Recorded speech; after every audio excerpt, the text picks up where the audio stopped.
The Giants are out when the big sound started. The first verse, the Collingwood fans took it upon themselves to start the Collingwood drone and drown it out. And there's one bay of Giants fans that looks like down at the Punt Road end. It's an even smaller army than usual just for the moment. Maybe there's another pocket of them that will reveal themselves as we go. But they've got their placards and they've got their flags. And they've got their pom-poms as well to shake up for the orange tsunami and see what they can do at the MCG. It's going to be a lopsided environment, that's for sure. That's just a little taster with the Magpies warming up down in the rooms below. So Leon Cameron and Jared Healy, actually, we won't start the preview until the Magpies run out because I don't think we'll be able to hear ourselves when they do. Can we get 1 minute from you on Tony Shepherd, Leon? Yeah, look, I think there's just a bit of run out here, but Tony Shepherd been fantastic, Jared, as you know. I caught up with him during the week, had a coffee. Just his legacy, starting up a club, Western Sydney, powerful businessman, not just in New South Wales, but all over Australia. They couldn't have picked the perfect person to have that club. And I know he's bowing out at the end of the year, and he would want nothing more than to knock off the Pies tonight and take that into the grand final next week. So here come the Pies, a big broad smile on the face of Darcy Moore, the captain, as he leads them out. And Nick Dacos is right by his side, the competition's best player this season. As they emerge, the flamethrowers, the fireworks atop the grandstands, and the roar out of the stands as they just warm themselves up, the Collingwood fans, in an environment that is entirely theirs tonight. Righto, Leon and Jared, take us to it. What are we thinking ahead of the first preliminary final? Well, I'm thinking that Collingwood will be trying to land the first punch as they've done in the last few finals. They certainly did it against the Demons and it got them across the line. They did it last year against Geelong. And if it hadn't have been for Geelong's absolute superiority, they would have got Geelong. But Geelong found a way to get back, and Atkins, I think, in that last quarter, got them across the line. But they'll be attempting to do that. I'm not sure what the Giants do in response because they'll know that, but they'll be trying to land their own punch. It's a question of whether or not they can get some scoreboard on. If they can, I reckon their objective would be, Leon, just to finish quarter time neutral or a goal in front, if you like, because if they go into a 3-quarter or 4-quarter tussle, then they're going to give themselves every opportunity. Yeah, you're right, Jared. And I think the start is important for both teams, as we know, and Collingwood are fast starters, and traditionally the Giants at the start of the year, probably the first half of the year, they weren't really fast starters. But I think that they've resurrected that. Both finals have sort of been with their noses in front, away here against St Kilda and clearly against Port last week. If they could come in even at quarter time, they would be absolutely stoked. Yeah. It means that they're settled. They're not worried about the crowd, and they're in rhythm. And we heard Geno say their game is improving every week. All indicators, just pound for pound, say that the Giants, take the crowd out of it, are going to win the game, just on their pure form. Yep. But we also know when you get to prelim final, it doesn't matter. Form is great to have. It's just who handles the moment. Every little thing is under the microscope, from the kick inside to the running receive to the shot on goal to the missed tackle or the tackle. It's going to be an intriguing game. If they are in front at quarter time, if they are level pegging at quarter time, the Giants, I just think they're good enough to win in an arm wrestle. And, I know Ooze had probably a different opinion to me on the week off. Yep. When you play consistently good footy leading into a prelim, it just hardens you. And I know they're coming off a 6-day break, but they couldn't get to this ground quick enough. And we're going to know pretty quickly whether or not they've got heavy legs because of their travel routine the last 3 weeks. But it's going to be a huge task for Collingwood. They want to, come in at quarter time by, a couple of goals. They're going to have to make the most of their inside 50s because of the Giants' defence. If it goes in there 50 times, guys like Hill and McCreary, they're going to have to kick scrappy goals because I can't see them kicking more than 10 or 12 goals. On the other side of it, the Giants' forward line is very potent. Yep. But Collingwood's backline last week against Melbourne was outstanding. So whichever way you look at it, there is unbelievably great matchups. It's going down the wire. If it is an arm wrestle, I just think the Giants might poke their nose in front. Yeah, Collingwood have got a history of winning those close games, but they did lose the prelim final last year. It was the only close game that they lost last year, but I still think that the Pies by a skerrick, but when you put the sides on paper, you just look at how much talent there is, and I think we as neutrals are going to be the big winners here. We should see a spectacle of ball movement, of AFL footy at its finest. It's a fantastic night. It's pretty dry. Doesn't look like there's too much dew on the ground, and you've got some really super players like Hill and Whitfield, etc., that can just go with pace. So put us into the matchups for Corteva. Keep growing with Corteva Agri-Science. Well, I'm looking forward to just a few peripheral ones. I think Bobby Hill and Lockie Ash are two firebrands that just run hard. Lockie Ash is going to have a real challenge on his hands. How far up to the ground does he go? Because Bobby Hill will take him right up the ground and then just charge back. But I suspect he'll be responsible for him. I'm not sure who goes on to Lockie Whitfield, but Lockie Whitfield is the reverse. He's going to get right up the ground the other way, coming off the half-back line. He sets them up. He's nearly their most damaging player. In the middle of the ground, you've got Mitchell as the inside player. You've got Tom Green, who's in fantastic form, one of the best players in the comp right now by form. Kieran Briggs and Mason Cox. I mean, Mason Cox may wind it right back to 2018, where he put on a Wayne Carey-esque type display in the prelim final against the Tigers, where it was 2-10 at half-time, and Mason Cox was near best on ground. So Darcy Cameron's doing all the ruck work in the middle and for the boundary throw-ins, and Nick Dacos has been working with the midfield group as well. Mason Cox is over here on his own, having kicked the kick with a couple of the Collingwood assistants. So it looks as if Cameron's going to start in the ruck, Dacos might start in the middle, and Cox will start on the bench, I'd reckon. He's not even warming up with the forwards, Mason Cox. No, it's a good pick-up, Dwayne. Yeah.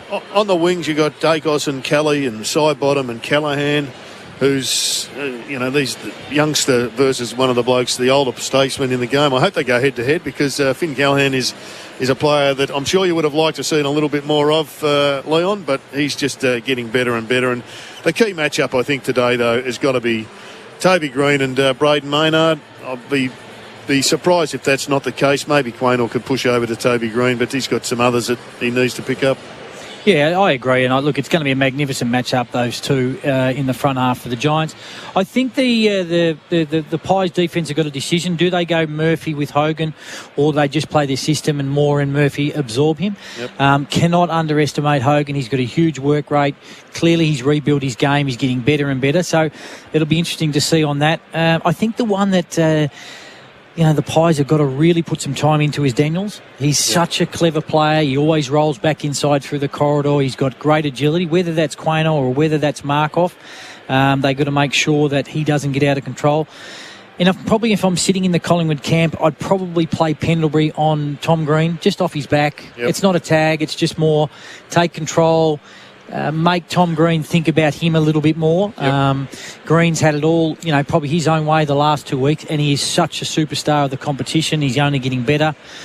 And down the other end, like the Taylor-McStay matchup, and I think Myercheck will probably be picked up by Buckley, and Iden will probably go to Elliott. So there's matchups everywhere, Jared, as you mentioned before, and it's just a fantastic prelim final setup because they're just coming from two different angles, and one is in unbelievable good form. I'm not saying Collingwood isn't because they're in form. It's just that there's another level for the Giants. I look at Dacos, Crisp and De Goey, and if they can get that running power, we talk about the Orange Tsunami.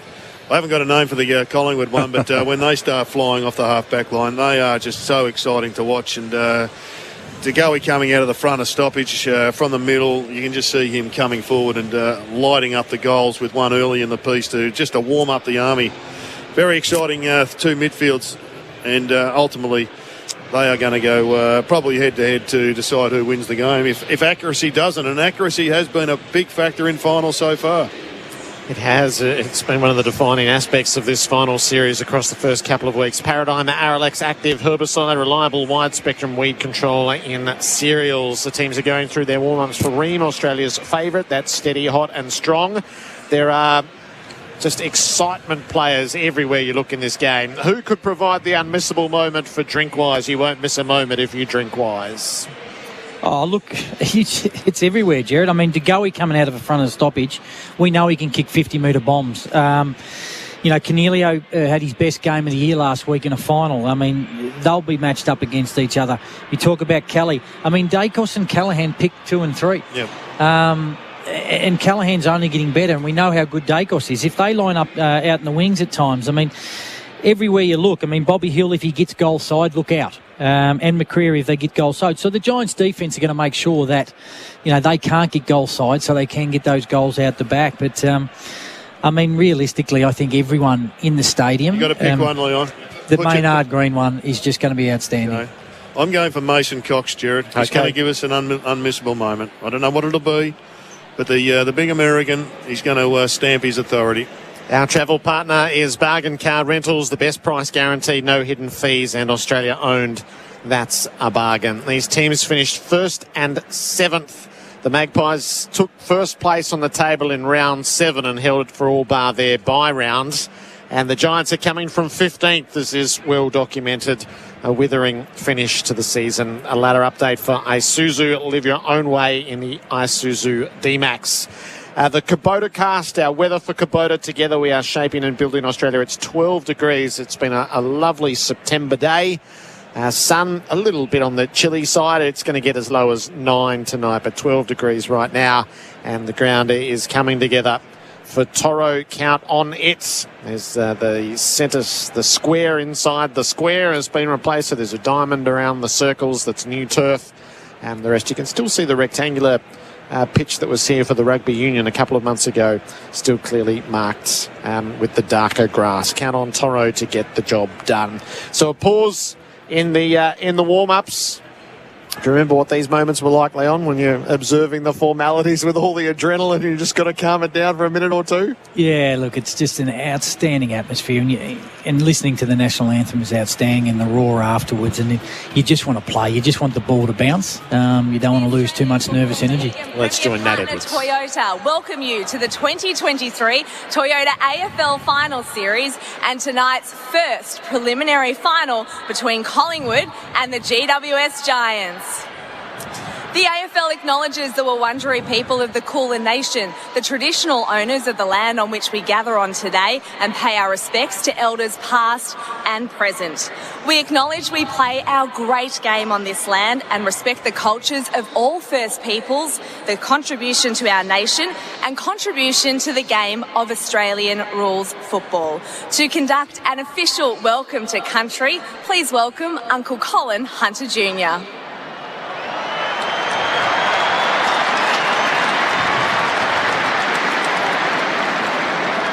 I'd like to start by acknowledging that this evening we are meeting on the lands of my ancestors, the Wurundjeri people, and I'd like to take this opportunity to pay my respects to my elders, both past, present and emerging, elders from all nations, but I particularly want to pay my respects to everyone gathered here this evening. But I'd always like to acknowledge the Aboriginal and Torres Strait Islander people joining us. I'd like to acknowledge them and pay my deepest respects to them. Woomajeka, welcome. Wurundjeri Balik, Yemin Kondi Bik. The Wurundjeri people welcome everyone to land today. Wurundjeri, no, Bunumbor War, Kondi Negnak, Dubin and Bik Bulik Bor, Chilikan. The Wurundjeri people want to look after and protect the land as they did long before. Wurundjeri country extends from the inner city of Melbourne. It goes across the mountains of the Great Dividing Range, west to the Werribee River, south to the Mordialloc Creek and east to Mount Borbor. And the Wurundjeri people are part of the Kulin Nation and of the Warrong language group. And while you're on Wurundjeri country, you're most welcome to the traditional lands and the waterways of the Wurundjeri people. So Woomajeka, welcome, enjoy the game. Thank you. Thank you, Uncle Colin. A beautiful welcome. If you are able, would you now please rise, remove your hats and join the coaches, players and umpires for the Australian National Anthem, tonight performed by Zandra Chavello.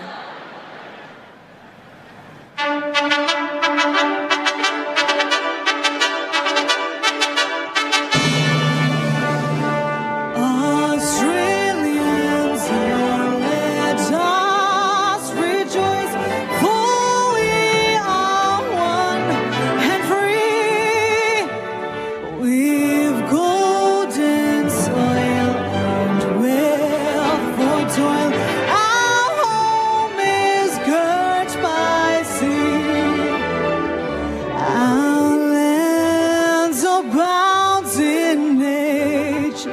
lives of beauty, rich and rare.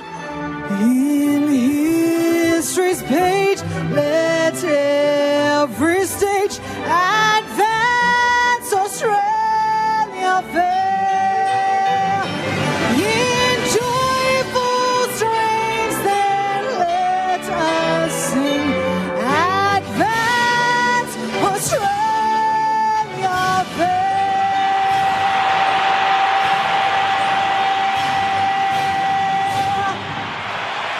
There is nowhere else in the world you would rather be than with this throng at the MCG right now.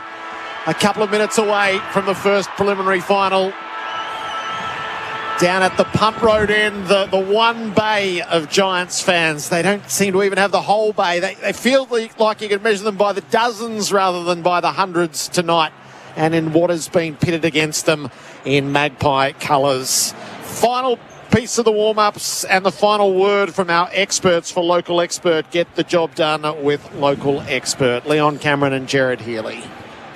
Well, Leon, I'm seeing more than just a few Orange supporters down behind the goals. They're speckled around, but speckled is about the best we can come from. But they're not the important ones. It's the 23 in the orange jumpers out there at the present time who are going up against this immovable force called the Collingwood Footy Club. They've got running power as good as Collingwood's. They've got strike force potentially better than Collingwood's. But they've got a massive challenge here tonight. And Collingwood, well, they've just got the challenge of expectation. They've been the best side all year. Expectation can be really heavy, but I love the coach and the way he handles Collingwood. They're mentally really prepared. They've had a bit of a down patch 4 or 5 weeks ago, but they built their way back into it. Their footy against Melbourne the first quarter. If they play like that, they will win the flag by 10 goals. It's not as easy.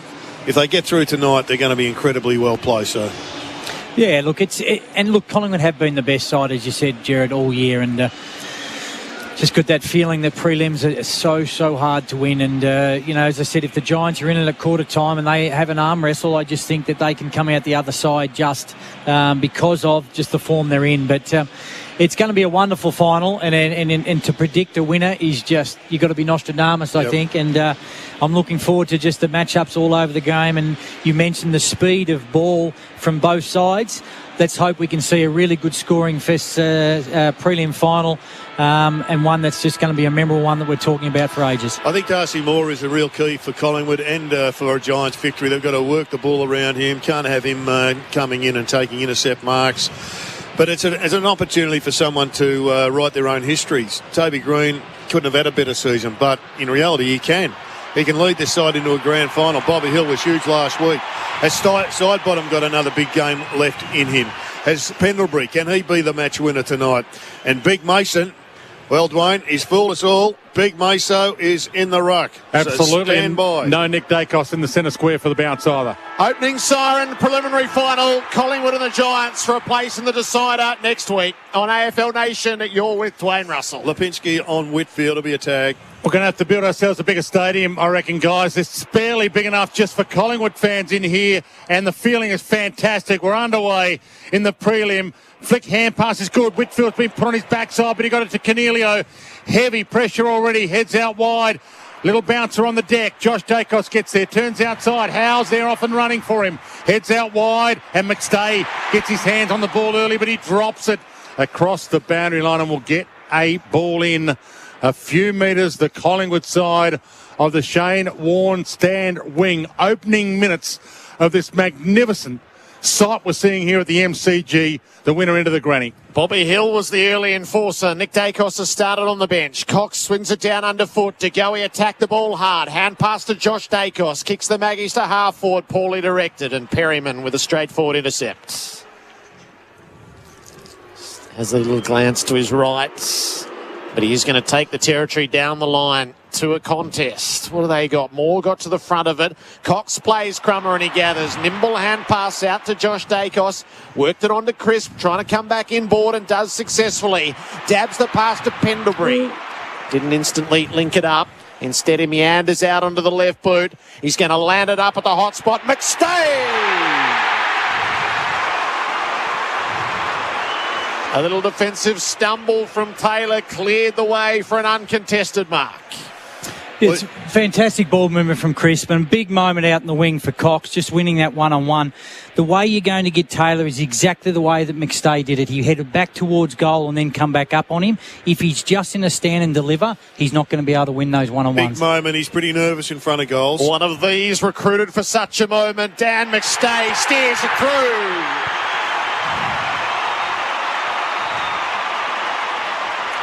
And the black and white army roar early. 1 straight to nothing after 2 minutes on the Glencore scoreboard, advancing everyday life. Well, the Giants would know they're alive right now, but well done to the big American getting that ball up. He's got good hands. He's improved as a player over the last 2 years under McRae. And it was a great kick going inside for McStay. But as you said, Leon, it was a terrific move. It was the Dunstall duck back move. He went back and then he came forward, and great kick. Yeah, and you pointed out at the start, the bounce, Jared. It's whether Lipinski goes with Whitfield. It sort of sits off his back, but at stoppage he wasn't. So that's going to be a really interesting matchup. I hope you can feel it as well as hear it. The Collingwood chat ringing around the MCG, back in the middle. And it's Briggs and Cox, and you can hear a pin drop now from the restart. They size each other up. Cox, double-handed pat down to De Goey. He got it to Crisp, got it to Pendlebury. Had to go off the deck. Kicks a little roller towards the wing. Kelly got there first. Side bottom had him. Got a little kick away. Travelled about 8. Little chip off the deck. Went to Lipinski. He's had his jumper almost ripped off him straight away. He's almost bare-chested as he dives back in to lay this tackle. And we'll get another ball up middle of the ground. Yeah, not made of the stuff they used to be made of, these jumpers. Ball up middle of the ground. Collingwood leading 1-0. Briggs wings the tap, but side bottom is onto it. Brush to tackle, got it onto the boot. Lands at half forward. McStay made the contest. Loose ball. Hills in and after it. Ash gathered, ran into Lipinski. Tackled, held the footy up. Earns the ball up. Interesting setup at that stop. He's lucky Ash was the stay-at-home defender. His man went up the ground and he just left him there. AFL Nation for Elders Home Loans and for Tyre Power. Big footy final sale. In the skirmish, off the ground goes Daniels. It worked. Kelly, sharp hand pass to Cornelio. Giants come forward for the first time. Kick was out in front of Hogan. Murphy beat him to it, towed it away. Not quite clear though. Hogan got a hand pass to nobody in particular. Toby Green and Maynard went to ground together. The ball is buried underneath them somewhere. Yeah, McCreary's pace is going to be interesting, or is it Murphy's pace on Hogan? Could be a problem for Hogan. So still Maynard on Toby Green at the moment. Cox, little backhander at half back, fling over the head from Tom Green, couldn't get it to a teammate. Penalty wrapped up quickly by Whitfield. Will get a ball up just inside attacking 50 for the Giants. And you know that, Jared, Collingwood are sending an extra up at the stoppage and allowing Ash to play that spare, especially between the arcs. Leon Cameron with Jared Healy. Great to have him in the house. From the ball up to Goey. Quick fire handball through the legs of Lipinski. McCreary a little toe off the deck, but it'll be a Collingwood ball. It's coming back to De Goey at centre half back. The Glencore scoreboard advancing everyday life. Collingwood 1 straight. Giants yet to score. 4 minutes gone. Opening term on the Makita XGT clock, and Maynard's got it. Collingwood fans have decided to wrap the arms around him vocally. Up to side bottom. Stationary play down the members' wing. Kick long down the line. Cox and Briggs set themselves. Briggs made a spoil. Has to be one underneath. Cox dabs it ever so cleverly off the ground to go. He couldn't quite complete the task by hand. Taylor on the turnover. Got it away. Kick went down the line. Straight back to side bottom from Ash. It's a Collingwood ball at halfway. Side bottom looks around. Almost every Giant ahead of him now as he stands outside the boundary line. Now skips his way in. Mason Cox might go up unopposed here. He does. They came late, but knocked it down to McCreary. Sidestep one. Sidestepped the couple. Gave it to Lipinski by foot. He intended to go. He turned in the tackle by Cornelio. Brought to the deck. 40 from Collingwood's goal. And we'll get another ball up. Our experts for local expert, a job well done. Jared Healy and Leon Cameron. It's that forward surge that can really, really cause the Giants a bit of issue. They did really well to defend at the Giants this end. Crisp at the stoppage, threw it onto the boot, had good direction about it. He wobbled it home. Collingwood have got the first 2. And the fireworks spark atop the grandstand again. 2 straight to nothing after 6 minutes on the Glencore scoreboard, advancing everyday life. Yeah, it's interesting, Jared. I mean, Collingwood are...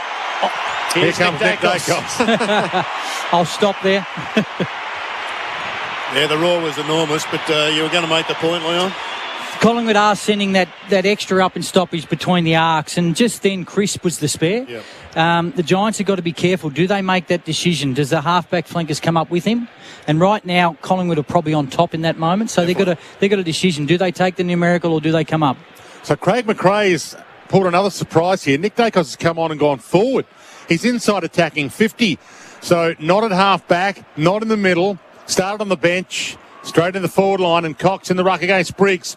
Perfect start for Collingwood, and Cox wins another knockdown to De Goey. Back to Mason Cox. Tried to get a toe poke in the Nick Dacos direction. Couldn't get away with it. Ash caught by the arm. His kick as he was slung found side bottom. And side bottom about to send Collingwood forward again. Heads wide. A chance for the Leapers. Elliott got there late. At least competed. Knocked it down. Kelly front of the pack for the Giants. Heads toward the wing. Hogan gets his moment. Got up!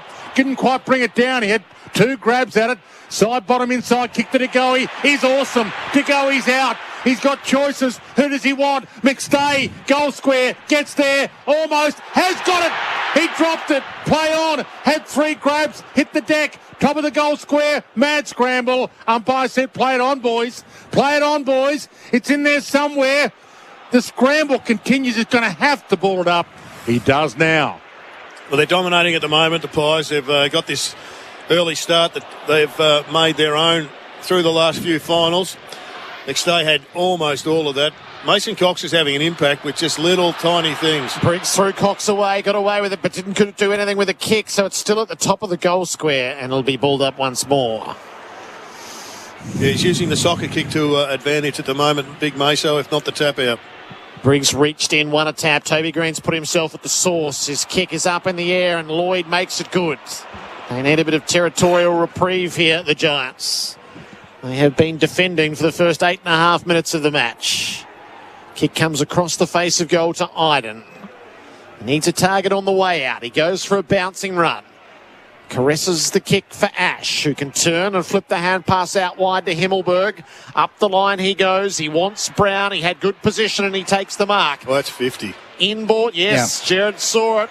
50 is called. Now Daniel's got the kick delivered to the square, but it's all going to have to come back. Brown is going to be put well within range. It had to be 50 against side bottom.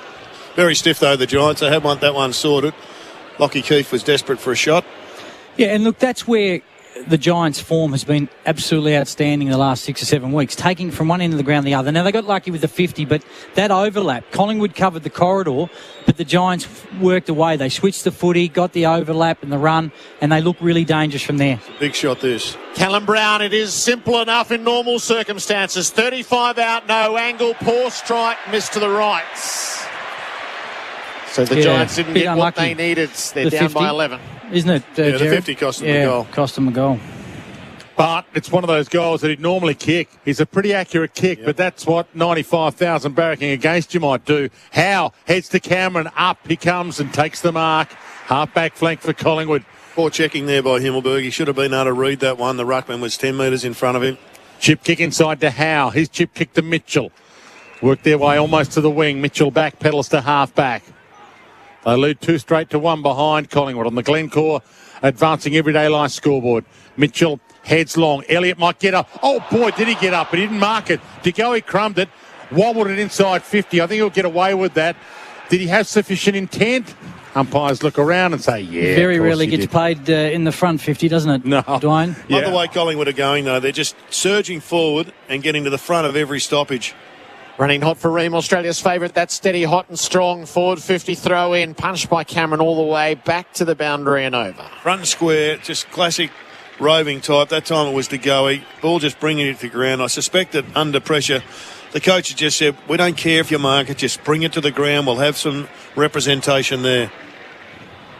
40 metres out from the Collingwood goal. They're attacking the punt road end in this opening term. Cameron tapped it down. Cornelio through the stoppage, but he fumbled, left it behind. Mitchell, sharp hands. Crisp tries to keep the momentum going. Mitchell out the back. Cameron has to win a ground ball. He ran into a tackle. The moment that he did, it'll be balled up. Well, they're dominating possession, Collingwood. Dominating the game. 22-38. Inside 50s at 2-5. At the moment, it's not hopeless on the scoreboard. It's manageable, but they wouldn't want to concede any more. Side bottom, side step, gave it to Myercheck, who sprays it a little wide, and it's only a behind, although the boundary umpire and the goal umpire just having a chat about it. Did it actually snick the padding of the behind post? And they don't have snicko on the behind post, so they're going to have to go with what the vision tells them as opposed to the spike on edge. So this will be an interesting one. It might be only a matter of time. Obviously, it's money to get snicko on the behind post. How much it cost one a snicker? Oh, I'm not sure. That's up above my pay grade, but surely if we're going to get that serious about games that are won and lost by points, this could be a point or it could be out of bounds on the full. It's one of the two, and we don't know which one just yet. Clearance numbers are a concern to Adam Kingsley, 3-7. And no snicko. They're giving it a behind, so maybe the vision was good enough for them with the super duper slow-mo high definition. 11 and a half minutes gone, opening term on the Makita XGT clock. Taylor. Power without limits. And it's 2-1 to 1 behind. Kick in from Ash is a good one. It finds Buckley beyond the defensive 50. He's under the worn stands, signalling, nobody standing the mark. Buckley lets fly down the line. Quaynor and Hoskin Elliott were well set. It got past them. Daniels stripped of the ball. It landed, though, with Tom Green, who kicks to full forward. Hogan used the hands on Cameron. No whistle. Moore digs in underneath. Markov runs into tackles. The ball is tied up. Balling up. 25 out from the Giants' goal. It's funny, isn't it, watching modern footy, the zoning, there's so much zoning, and then they're long down the line. Giants had 4-2. Yep. They win it, and all of a sudden they can get out the back. That's for fast footy. From the ball up, Tom Green had a little chance. Keefe jumped on, and we'll get a secondary ball up. About 40 out from the Giants' goal, and they're yet to get a goal. And we've played 14 minutes now, opening term. From the scramble, Daniels had a piece of it. Tom Green's got it. They've got him. Ball flicked toward Murphy. He's rolled in the tackle. Was he rolled with a little high amongst it? No. Collingwood fans went up for a second, thinking that he might have lost his headband. There's a push and shove with Cumming. Right now, Dwayne, they've got 2 extras up at this stoppage, Collingwood. And they're clearly keeping the deepest defender in Connor Iden. He's 50 metres behind play. But it came to Callaghan. He in turn, a flick handball, jumping on it. Well, who's going to... Umpire's probably going to say ball here. Collingwood fans screaming. Noise of affirmation of 95,000. So it's a DeGoey free in the back pocket. And he can't go far. You're right, Jared. They had 2 up. He's got to now wait for the numbers to catch up and get ahead of the footy. It's Jamie Elliott that's pushing right up the ground. Connor Iden won't have any up bar of it, though. To go out the side to Howe, who steers it up to Hoskin Elliott. Defensive side of the middle. Searching for the next target, which is not entirely obvious. Josh Dacos ran into space, but he had company. Perryman made the spoil, and the Giants had the numbers. Cummings works it away. Kick comes forward from Lloyd up near Bedford. Murphy the other way, jarred it for Hoskin Elliott. Links it up with Howard. Nick Dacos has his first touch. Veers out onto the right boot, uses it splendidly to Goey. Eyes forward, didn't go in a helter-skelter fashion. Switch kick instead to the near side. Quaynor given right of way by his captain. Takes the mark in the pink boots. The rest of the switch is not quite there initially. So Quaynor signals his intention to kick it long, and he will to half forward. Cameron's in the pack. Knocked away initially. Myercheck gathers. Screws it to full forward. Sat out in front. Hill ran down. Taylor jarred it clear. Bobby's on the boundary. Showed him the ball. Snap. Didn't get enough on it. And it's well marked on the last line by Cumming. And he's quick to play on. They've got some space if they can use it. And they always want to use it. Lloyd gets it. Kick. Hammers it long. Terrible kick. Murphy and Riccardi. Murphy gets it. Handball's inside to Markov. Handball's back outside, hoping for Nick Dacos. Hemmed in on the boundary. Flick handball back to Markov.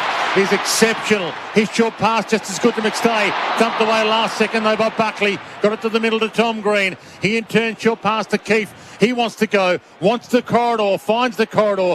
Handball Toby Green was exceptional as well. To Kelly, who hammers it forward. Bouncing ball. Quaynor. Brown. Quaynor. Quaynor kept it alive. Unbelievable, but he was out of play, the umpire said. But he wanted to get that and go. That was his intention, but he stepped back over the line, and it's Collingwood leading For much of Collingwood's dominance, Jared, they're just not making that right decision going inside 50, are they? And the Giants are rebounding pretty easily. That'll be probably disappointing from McRae's point of view. Collingwood by 12 points, 16 minutes gone, opening term. Cameron wins the tap, side bottom, straight through the stoppage. A wonky old ball down the wing, though. It turns boundary side, Iden up to meet it. Hand passes away to Perryman. Chips it forward to Kelly. It was paid as 15. Crowd Good solid 8 metres. Kelly has the ball and halfway in front of the members. He looks inboard. Kicks to the 50. Moore was well set. Hogan made the spoil from behind. They chased the ground ball. Crisp knocked it to side bottom. In the tackle of Toby Green. Towed it away cleverly. Back to Crisp. Up the line. Myercheck didn't quite hang on to the mark. Then ran headlong into a tackle. It turned over. Iden to Callaghan to Perryman. The Giants plopped their way forward through Keefe. Looks around, he's got a handball target, Tom Green. He's 80 from goal. He pops it inside 50, stolen. Hoskin Elliott, one poor on, heads wide, heads to Lipinski, bang! He was stumped after he took the mark, it could be 50. And it is just getting loud in here. Well, it's a great intercept mark by Hoskin Elliott. Could prove to be a grand final winning move. Hoskin Elliott across the half-back line. So Lipinski brought all the way to the wing. He chips it wide. He goes to Josh Dacos. Too far out to score. 80 from goal. He looks around. He short passes himself to Pendlebury. Too far out to score. 65 from goal. He winds up. Pulls the top of the square. Chance for the leapers. McStay having some sort of game. Well, McStay is playing a fantastic role. He's coming around the back of other people and taking the front spot. And right now, he may well be playing against his old team in a grand final in a couple of weeks' time, in 1 week's time. But he has got off to a great start. It was a great kick by Pendlebury. They've got Mason Cox down there, and Mason Cox is basically giving him the shield and the block, and he just comes around, takes the front spot. For a 3-goal lead, you'll hear a massive roar. 19 minutes gone. That's and he his issue. misses. That is his issue. Always has been. He's a terrific player, but he does miss too many of those pretty easy shots. You're right, though, Jared, before that outstanding kick from Pendlebury. They are screening Taylor something chronic, and the Giants got to make sure that they take front position on those long balls in. Collingwood 13-point lead. Iden brings it long down the wing. Riccardi stood his ground, took the mark against Murphy. It was a good one for Flight Centre. He's going to pump it up to half forward. It's a wonky kick as well. Howe made the spoil. Nick Dacos underneath. Hand pass to Pendlebury. Charged down by Bedford. The turnover came. Ward not neat though. DeGoey's running a mark as he tried to edge it forward. It was cut off finally by Buckley to Whitfield. A slip on the wing. And trouble as a result. Murphy got over the top to Lay, holding the ball. It was Cumming who toppled over. Murphy to Josh Dacos on the quick move. Cameron's the target, 60 out from goal. McStay, Myercheck and McCreary are the 3 deep. Cameron was looking to play around the perimeter. He's been called to play on. And now he'll loft it up to full forward. Cox has got there with Keefe. Out came Buckley as the third man to intercept. He wants to go quickly. He goes back to Iden, who's in the back pocket. Takes his full measure. Now he's got Brown on a 1-on-2. Brown got up there. He competed well. Not sure he had the first grab, but he got paid it. Collingwood fans don't believe he had the first grab either. Inside kick to Whitfield, half-back flank. Whitfield took a half step, and that means he's ahead of the mark. So it's play on. He wobbles one. Keefe could have taken the mark. He slapped it forward towards Bedford. Getting there first time. Markov got the handball off. Pendlebury, Mitchell, they're all in the middle. DeGoey and Maynard. Could have gone to Maynard. DeGoey. He went to McCreary, who now drops the mark. Iden gets there. Half-back flank over to Tom Green. Nearly missed his shoe with the kick attempt. Whitfield's hammered. 3 Collingwood players come at him. And they cause a ball up. They're on Collingwood. They're on big time. 2-2. Plays one behind. Collingwood lead. 20 minutes gone opening term on the Makita XGT Power Without Limits clock. Just having a look at the pressurometer here, Leon. It's 220. Collingwood, they are killing them. Mitchell at the stoppage. Hand pass to Maynard up to full forwards. No mark for Cameron or Myercheck. And underneath Callaghan is there for the Giants. Hand pass to Ward. The pressure in his face. Up the line. Himmelberg offloaded by Hill, who's right up in their grill. He gets dragged down and he'll get a free kick. They're right in the hedge now. This pressure is starting to create some serious turnover. Bobby Hill to Nick Dacos. He kicks to the hot spots. Reaching out was Cameron, couldn't mark. Coming against the flow. Ward mown down from behind. Cornelio, it's a hot potato in there. Cumming got it to his boot. Only as far as Howe, who fumbled, and Toby Green as a result got it. Callahan back to Toby. Got taken high by Quaynor. It'll be Toby's free kick in centre field. Not a bad professional free. They were out there, the Giants. And they're still out with Riccardi as well and Lloyd. Yeah, so Green now sees it, but Collingwood zoned back really, really quickly. It wasn't a deliberately given away free, but it worked for Collingwood. Toby Green heads to where he'd like to be. Long. Keefe's under it. Murphy's there. Howe's there. Both getting each other's way in the end. And a free kick. Play on. Bedford didn't really want to play on. He gave it. Riccardi outside of the boot. Hits the post. The umpire looked at Bedford and said play on. And Bedford, I'm not sure he wanted to. He should have just said to the umpire, no, I'm not. Yeah, he had to open the goals up rather than close the goals down with that handball release. They're big misses for the Giants, though. They've had two pretty good looks and missed them both. They're down by 12 points. Long on the way out. Himmelberg's well set. So a repeat entry. He's got the corridor, but he didn't take it. Yeah, it really was on to. It's pressure. Ash He doesn't lets him want to know. make a mistake. Himmelberg up to full forward where there's a big crowd gathering. Off hands into the pocket. Murphy runs it over the boundary. 99 times out of 100, Himmelberg hits that kick. Yeah. But yeah. on this occasion, he's just a little bit tight, and was well controlled by the Pies in the end. 4 minutes and 20 seconds remaining in this opening term. It's 2-2 to 2 behinds. Collingwood lead, the Giants in attack. Boundary throw and landed short of the ruckman. Daniels tried to knock it on only as far as Josh Dacos. His hand pass cleared the area but turned over. Callahan around to Himmelberg. Back to Callahan. He really needed somebody else there. Onto the boot as he was slung. Briggs dropped the uncontested mark inside the 50. Pendlebury ferrets it out. Quaynor's run down. Daniels stripped to the footy in the heat. Pendlebury got it away to Lipinski, kicked it out to the side. That should work. Josh Dacos is onto it. And they're away here. My check's on the wing, gets up there. That's a free kick. Sport away. Item chopped an arm, but he got away with it. Sam Taylor gave to Whitfield. Goes all the way back to Buckley at half back. Kieran They're Briggs, out the other side, aren't they? hands on hips at the moment, wondering how he dropped that mark 40 metres out, uncontested.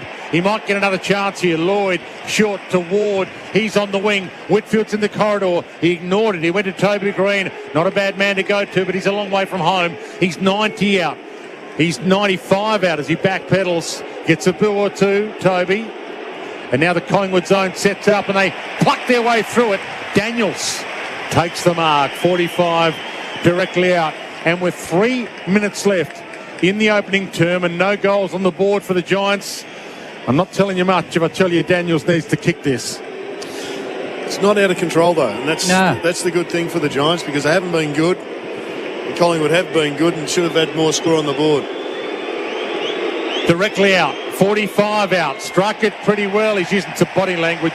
He didn't strike it well enough. It's only a behind. And they have blown some chances on the Glencore Advancing Everyday Life scoreboard, the Giants. They're 3 behinds. Collingwood 2-2-14. Kick in was sharp, and then the kick to the 45 on the 45 to McCreery was high risk but effective.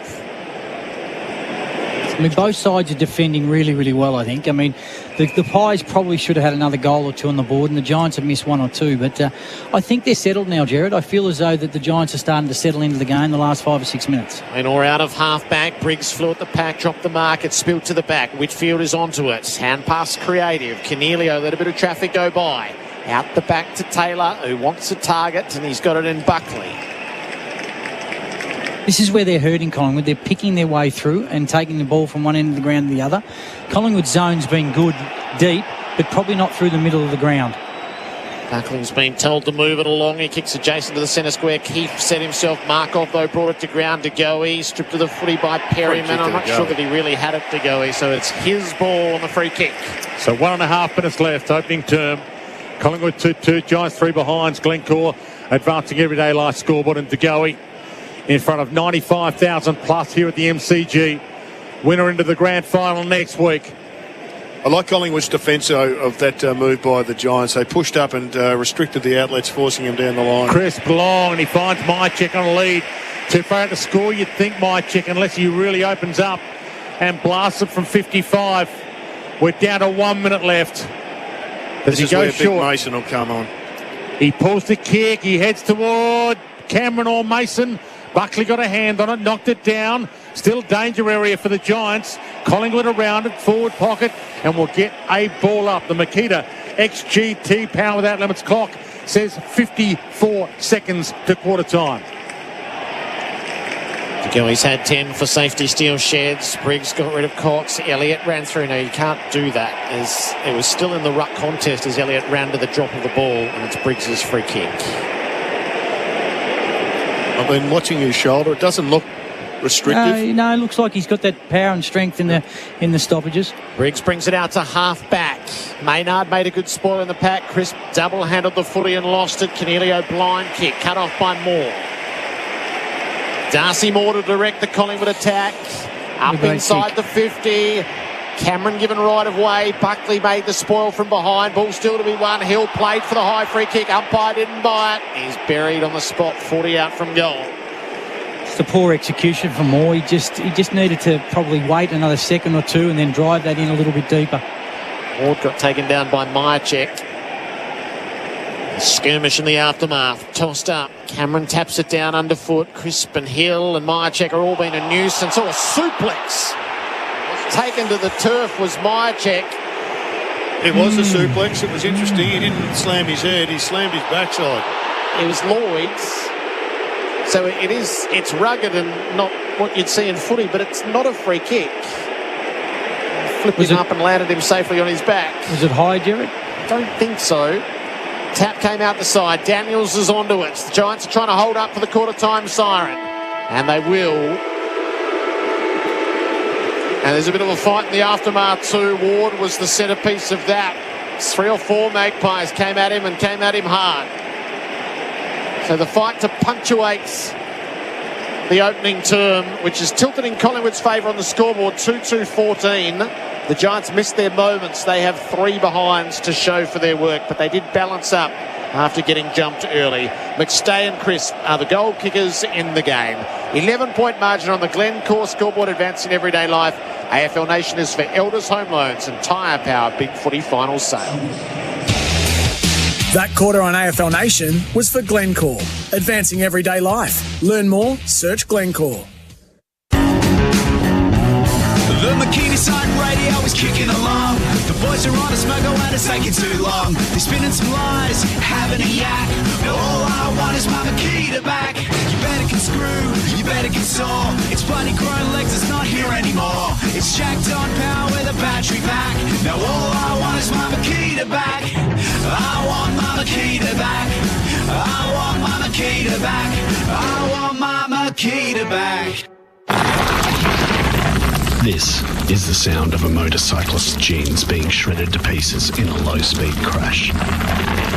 In reality, it only lasts for 0.6 of a second before the denim disintegrates.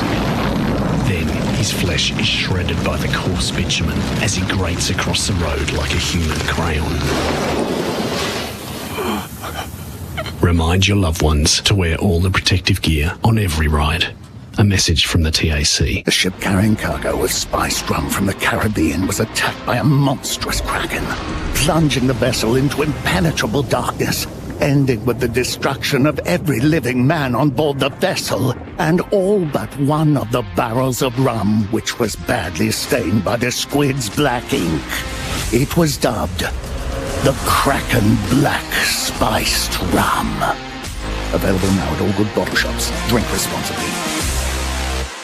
If you've been in a car accident and it's not your fault, you've got rights. I didn't know that. Yes, you have a legal right to a car similar to the one you were driving. Just call Right to Drive right where you are. They'll arrange an accident loan card to be delivered to your door. It'll keep you on the road until your car's ready to be picked up from the repairers. And it's at no cost to you. I didn't know that either. So if you've had an accident with another car that's not your fault, remember righttodrive.com.au. Conditions apply. SEN's official sports bar is the Sporting Globe Bar and Grill.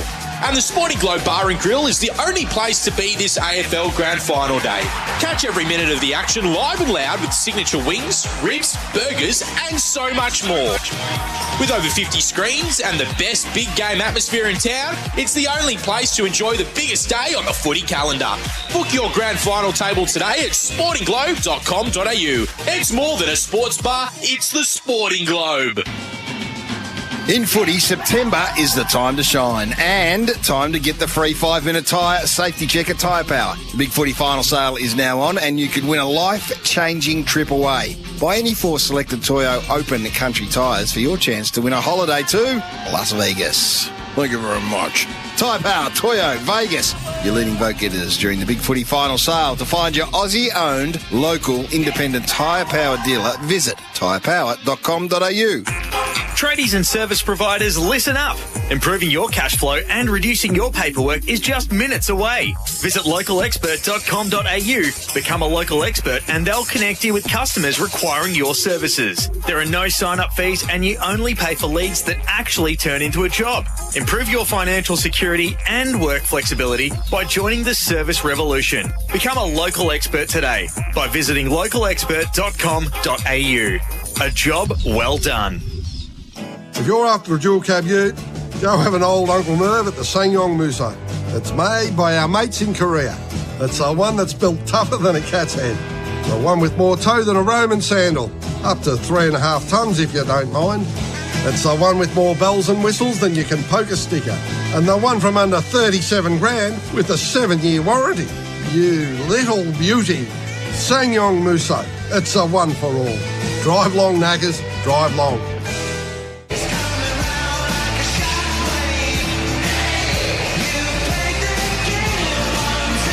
You're listening to the finals on AFL Nation for Elders Real Estate and Tyre Power. Big Footy final sale. He's going to land it up at the hot spot. McStay!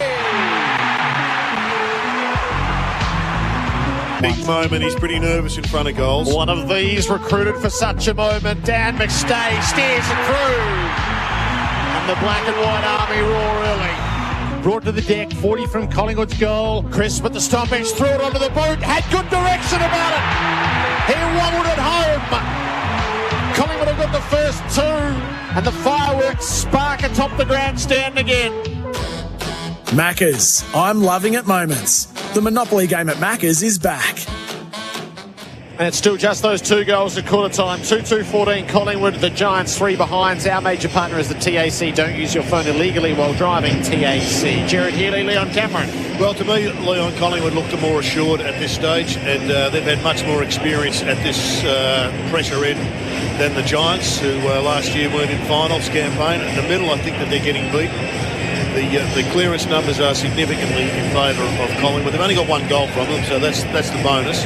And it was a forward 50 stoppage, but they're just getting territory. I don't think the Giants are playing okay with transition, but getting the ball quickly enough inside the forward 50 to create a shot on goal is their biggest issue. So they need to settle a bit here and rest back to Pies control. The book delivery of the ball to the middle of the ground. The Monopoly game at Maccas is back. Second term. Collingwood to the Social Club ends.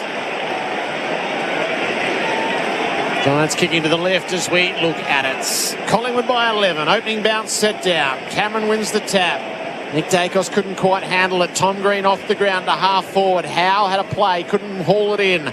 Daniels underneath, dispossessed. Brown lends a hand. Howe, hand pass chopped off. Tom Green did well, kicks out in front of Hogan. Moore wears him close and the ball trickles away end over end out of play. Interesting battle between Green and Pendlebury, Leon. Yeah, and Green's had the 10. He started well to start the quarter well, so he's had a really big final series. But Pendlebury just sits off his back and makes sure his possessions aren't dangerous. Boundary throw in, nothing definitive from the ruck, and to go he comes storming out of the back pocket and he plays it well for Myercheck over on the worn wing. They've still got the extra back. Iden just will not get sucked up the ground. Myercheck went by hand to Lipinski, inside kick. It hit the deck. Chris claims the mark. Obviously gathered it millimetres from the deck. And he's on the wing, on the logo, looking forward as to what might be on offer. He gives some air. Chance for the Leapers. Cameron Not the second grab, though. Hit the deck. Nick Dacos got it. They've got him. Quick fire handball to Mychek, and his face planted on the way to the deck. Was that suplex a dangerous tackle, did you think? Wasn't it dangerous? I don't think so. Suplex by design, slightly dangerous. It was a wrestling move. Very... Depends on where concussion comes from, Dwayne. Okay. Picked up by Whitfield. He floats it wide. It'll be coming back here. Markov marks it, and Markov marked it well. This is where they're having trouble, just that long ball in. Just whether they can get a little bit of space here. It's a kick to the top of the goal square. Elliott had a fly from the side, not a real threat. Cameron ended up with the bump ball out of midair. Elliott poked it through for a behind the left. Creative. Good idea.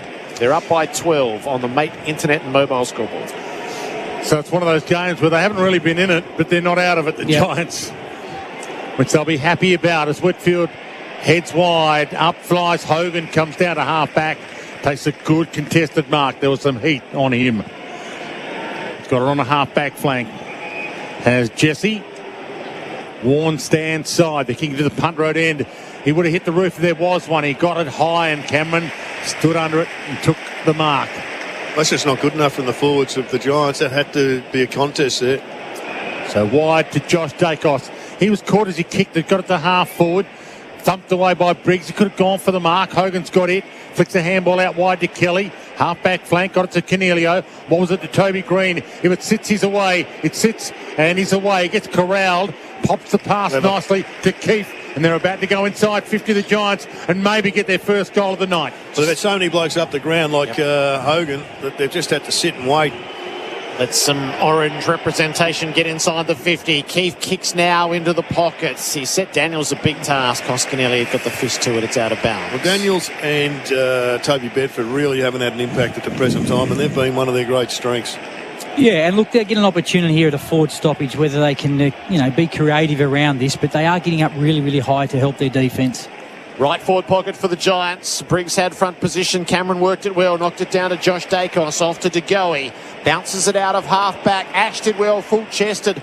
Bunted it to Whitfield. Kicks to the hot spot, and Brown on the flowing lead takes the mark in the channel. It's a great kick from Whitfield. Just perfectly weighted. Just got over the hands of the Pies defender. So this is his second crack at it. They can't afford to go 3-0 from set shots. No, and you think he's going to learn from the first quarter. He settled into it. Really good set shot normally. He is. Callum Brown, he'll be a couple of steps inside the 50. His Giants need it. Brown right foot drop punt. That's even worse than the previous. Sliced it out to the right and wastes the power pass from Whitfield for Bunnings. Bunnings trade loves footy. It's an 11-point margin. It's a disappointing miss, Jared, as you know, just to get settled, get the first goal, big deep breath. They're in the game. They're absolutely in the game. They just need to, find the big sticks. It's a big moment for the Irishman. A couple of huge moments there in front of 95,000 barracking against him. He's missed both. Howe down the line towards Cameron. Briggs out muscles him, takes a good, strong contested mark. So the Giants about to head back towards attacking 50. Briggs heads long. He's got Hogan, he's got Keefe, he's got Maynard. Good fly, a bit of hang time for flight centre from Braden Maynard there. One of the mark of the night contenders in the back pocket for Collingwood, thanks to flight centre. Sneaks the short pass forward to Crisp. Around the grounds for Chemist Warehouse. Penrith 16, Storm 4 in the first half of the preliminary final in the NRL. Crisp kicked down the members' wing, and a well set was Taylor to take the mark. Well, they just have to keep going down the line because Collingwood are just blocking the corridor each and every time. Sam Taylor tosses it up to the 50. Hogan! That's a super grab. His marking form has really improved over the back half of this season, and he's one of the few Giants, without having kicked a goal, that has looked really sharp. Hand pass to Toby Green on the fly by the skipper. That'll do it. It gets the Giants their first major. Toby inserts himself after Hogan, the power forward, hauled it in. It's a lovely play for visitmildura.com.au. 1-4-10 the Giants, 2-3-15 the Pies. We've gone 6 minutes of the second term on the Mate Internet and Mobile scoreboard. Yeah, look, Collingwood would be really disappointed. Just Toby Green hovering around that. They knew Hogan wouldn't have made the distance.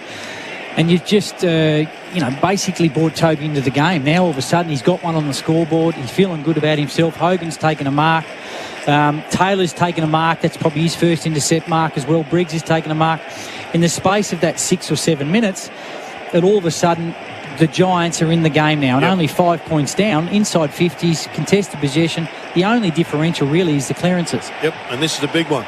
Centre clearance. So Keefe into the ruck now against Cox, who sticks a knee out at him, and he gets away with it as he quite often does. Cornelio rolls one towards the wing. Brown came hard. Good collect, better handball. Gave it up to Tom Green. Inside 50, spear. Well done. Quaynor.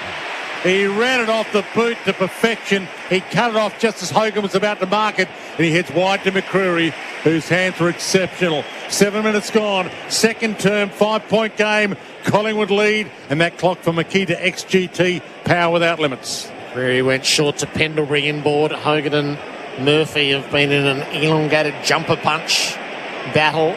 Backwards to Quaynor went Pendlebury, out the far side to Maynard, who can run through the defensive 50. He has a bounce, chooses his targets. He hasn't chosen particularly well because Kelly was able to fold back in front of Cameron and Mark. Inboard to Daniels. Just slipped as he went to play on. So pulls up right on halfway under the worn stance. Nudges it out the side to Buckley. Himmelberg's lurking. Ash is a legitimate target. That's where the kick will come. The switch is on through Iden if they wanted it. They don't. They'll stay more direct. Risky kick. Ward had to go. Pendlebury made the spoil. Himmelberg's onto the crumb though. Up to centre half forward. Daniels marks. Desperate to give it on. Tom Green. 40 outs. Can go back and take the shot. It's an unusual matchup. Jeremy Howe on Brent Daniels. And that was just lucky that Daniels was in the right spot. Howe didn't have any opportunity to close the space. But very quickly, they're all attuned. Let's just get it forward 15 metres to make the shot 10% easier. Yeah, and look, what's happening, Collingwood are really struggling with their ball movement. Yeah. If they're not going fast, the slow ball movement is falling into the advantageous for the Giants, and they're rebounding really quickly. To give the Giants the lead, Tom Green from the 50, sent it on its path. Oh, has it been touched or did it carry? It carried. Tom Green squeaks it home, and the Greens have propelled the Orange to the lead. 2-4-16 to Collingwood 2-3-15. 9 minutes into the second term. AFL Nation for Elders Home Loans and Tyre Power Big Footy final sale. Well, this guy was always going to be a star from the minute he put a pair of Adidas boots on. I'll give Adidas a plug. I'm not sure whose boots they've got, but he has just continued to get better. And this year, he's better at all-Australian level. And since the last this finals campaign, he's been one of their very, very finest. And that's just a great mark. Sorry, a great shot under pressure. Well done to Daniels. Laid it off. And a really big finish to give the Tsunami the lead. Yeah, and the last 2 second quarters of the last two finals, this is where they've made their move. Tsunami in front for the first time tonight, and Tom Green in those Adidas boots. They're Nike, but they're Adidas boots. Long kick inside 50. Hogan, a little knockdown. They're inspired. Toby Green spins it around to Riccardi, can't mark it. Daniels caught, back in the Riccardi direction. Forward pocket, can he get there? Kelly did. Oscar Elliott ahead of him, gave it to Murphy, and now his hurry kick. Was that sufficient intent? No noise of affirmation. Gee, if there was 95,000 Giants fans here, I reckon there would have been a noise affirming that 100%. Yeah, I'm sorry, but if we're going to have the rule, that's what it's for. The scramble kick out of the back pocket straight to the boundary. Exactly. Come on. 50 out from the Giants goal. Umpires under pressure too, Jared. Cox, well, he might be watching on next week. Cox punches it down to the front. Himmelberg runs it over the boundary.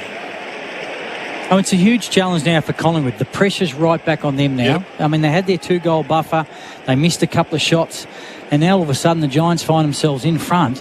And you can just see that Collingwood just a little bit tentative, their decision-making. Crowds much quieter than the raucous start. Cox all the way back to the boundary. So we're just going stoppage to stoppage. Well, the question is, they've exerted their 200-plus pressure in the first quarter. What can they have in store to just basically get back control of this match? Because they've got to show that they've got more tricks than just a gut punch early. Crowd sensing that their team needs them. Tap comes underfoot. Ward taken to ground by De Goey. So it's hand-to-hand combat around the footy at the moment. It refuses to move. 60 out from the Giants' goal. And the biggest issue that they've dropped off is the Giants they've actually taken control of the clearance. Jared Healy, Leon Cameron, our expert for local expert. A job well done. Hammered out of there by De Goey, but Himmelberg took a good mark against Mycheck. This is just great front half footy. They cannot get the ball out, Collingwood. They've tried 3 times now. Himmelberg danced outside of Mycheck, heads wide. Keefe is up, can't take the mark. Cox got a knuckle on it and nearly got the crumb. And he does get the crumb. In fact, Markov stole it from him. Daniels wrapped him up and will get a ball up. Forward pocket Giants. You're exactly right. And it's just going out and coming back with interest. Like a trampoline across the half-forward line for Collingwood, for the Giants. Cox to De Goey. He got it off just in time to Josh Dacos.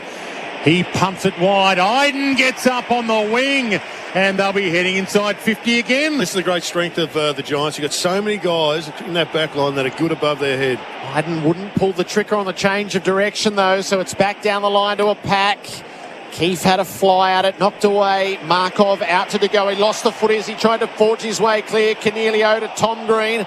Caught off to Daniels, trying to release it over his head. Toby Green's in the area. Has it. Flips it up to full forward. What have they got? They've got Cumming. Great body work there from Cumming. It was unbelievable vision from the captain. Wasn't the finest of kicks. It didn't have to be, though. There were 3 targets there. He just pushed it out there, and Cumming has got himself a shot at goal.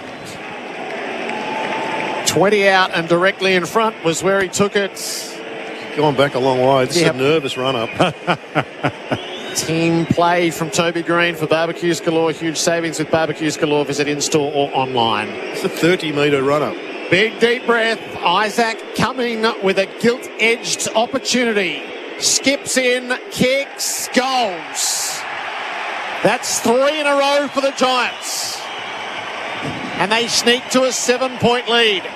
3-4-22 to Collingwood 2-3-15. Mate scoreboard, fair dinkum internet without the fuss. And Jared, you said before, Collingwood's 200 plus pressure rating in the first quarter. It's just not there at the moment. And they need to find something else here, because the Giants are clearly well on top. And Tom Green is leading that charge. And contested possession, look at it. Yeah, 17-9 and for the quarter. And they just... you've got one team like the Giants playing to win, and Collingwood are like playing to sort of save. They don't want to move the ball quickly, and they're going to have to really react really quickly. This game's going to slip away. 3 centre-bounce clearances to 0. Green's got 2 of them in this term. That score for Mate Internet and Mobile. Mate fair dinkum internet without the fuss. 22 plays 15, and Briggs nearly won himself the clearance. Had it stolen from him. They've put Nick Dacos in there to stop the rod. He gave it to Pendlebury. Dumps it long. Cox leads out of the square. Can't take the mark. Ball falls to the back. Himmelberg, boundary line, Bobby Hill. Himmelberg, boundary, Bobby Hill. They're all there. And there's a little nudge. It's Himmelberg's free against Bobby Hill. The umpire was right on the spot. So free kick, Giants back pocket, and they lead by 7.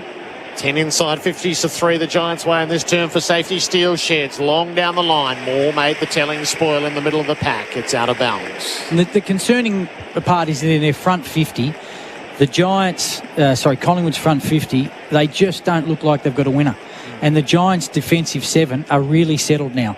Really settled. Nothing for Sidebottom, nothing for Hill, nothing for Tom Mitchell in this term. Cameron got his hand to it against Briggs. Briggs then laid the tackle on Crispy, wrapped him right up for Toro, counter on it, ball it up. Now, if young ruckmen are watching this, it's not about your hit-outs as much as it is about what you do at ground level. Except when you punch it like that to the side for Tom Green. Briggs did well. Tom Green couldn't quite make what he wanted, and Bedford took hold of Josh Dacos when he shouldn't have. The Collingwood fans find voice again. It's been 95,000 silent black and white fans for the last 6 or 7 minutes. So Josh Dacos pumps it long, top of the 50. Cameron's there, Cox is there, neither could mark it, both had a piece of it. Briggs gets it at ground level, kicked it straight up in the air. Pendlebury takes the mark, it travelled to 15. Pendlebury wants to get up quickly, although he now backpedals calmly.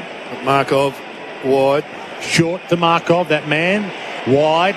At the point of the centre square. Now all of a sudden they've got a spare. Still at the point of the centre square, he pulls a kick. short. The leading player is Mychek. Can't mark it. Iden's over it, but he didn't really pick it up. Elliott wrapped him up. Now he's got it.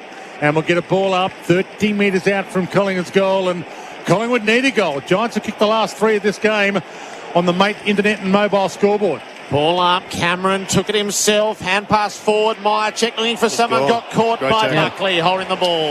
Yeah, if you go to handball and you think a second time, you get tackled, you're gone. It's good pressure. Yep, absolutely. It's for Toro count on it. Buckley with the winning tackle there. He plays it up to the defensive 50 for Perryman. Looking for a target down the line. It will have to be the kick to a contest up on the wing. Hogan couldn't quite make it, and Cameron, controlling the airwaves, takes the juggling mark in front. It's one area I think the Giants need to get better at, just allowing these tall guys to take these uncontested marks. I mean, that just had to come to ground. So he pointed, I'm going long, and then he short kicked backwards to Murphy. Short kick forwards to the corridor to Hoskin Elliott. He short kicked forward to Crisp. He pulls it in one-handed, and then he played on quickly. Out wide, McCreary. He can settle things down here. Shot at goal. 48 metres out, 45-degree angle. City end. Big opportunity to Pies. Yeah, it is. And it's Dwayne, you said they need one. They desperately need one. It was good that they went through the corridor then. It looked a little bit risky, but if you continue to keep going down the line against the Giants, they are going to hurt you. Collingwood 2-3, Giants 3-4 with this kick from McCreary to come. Skips inside the 50. He started it right and it was all wrong.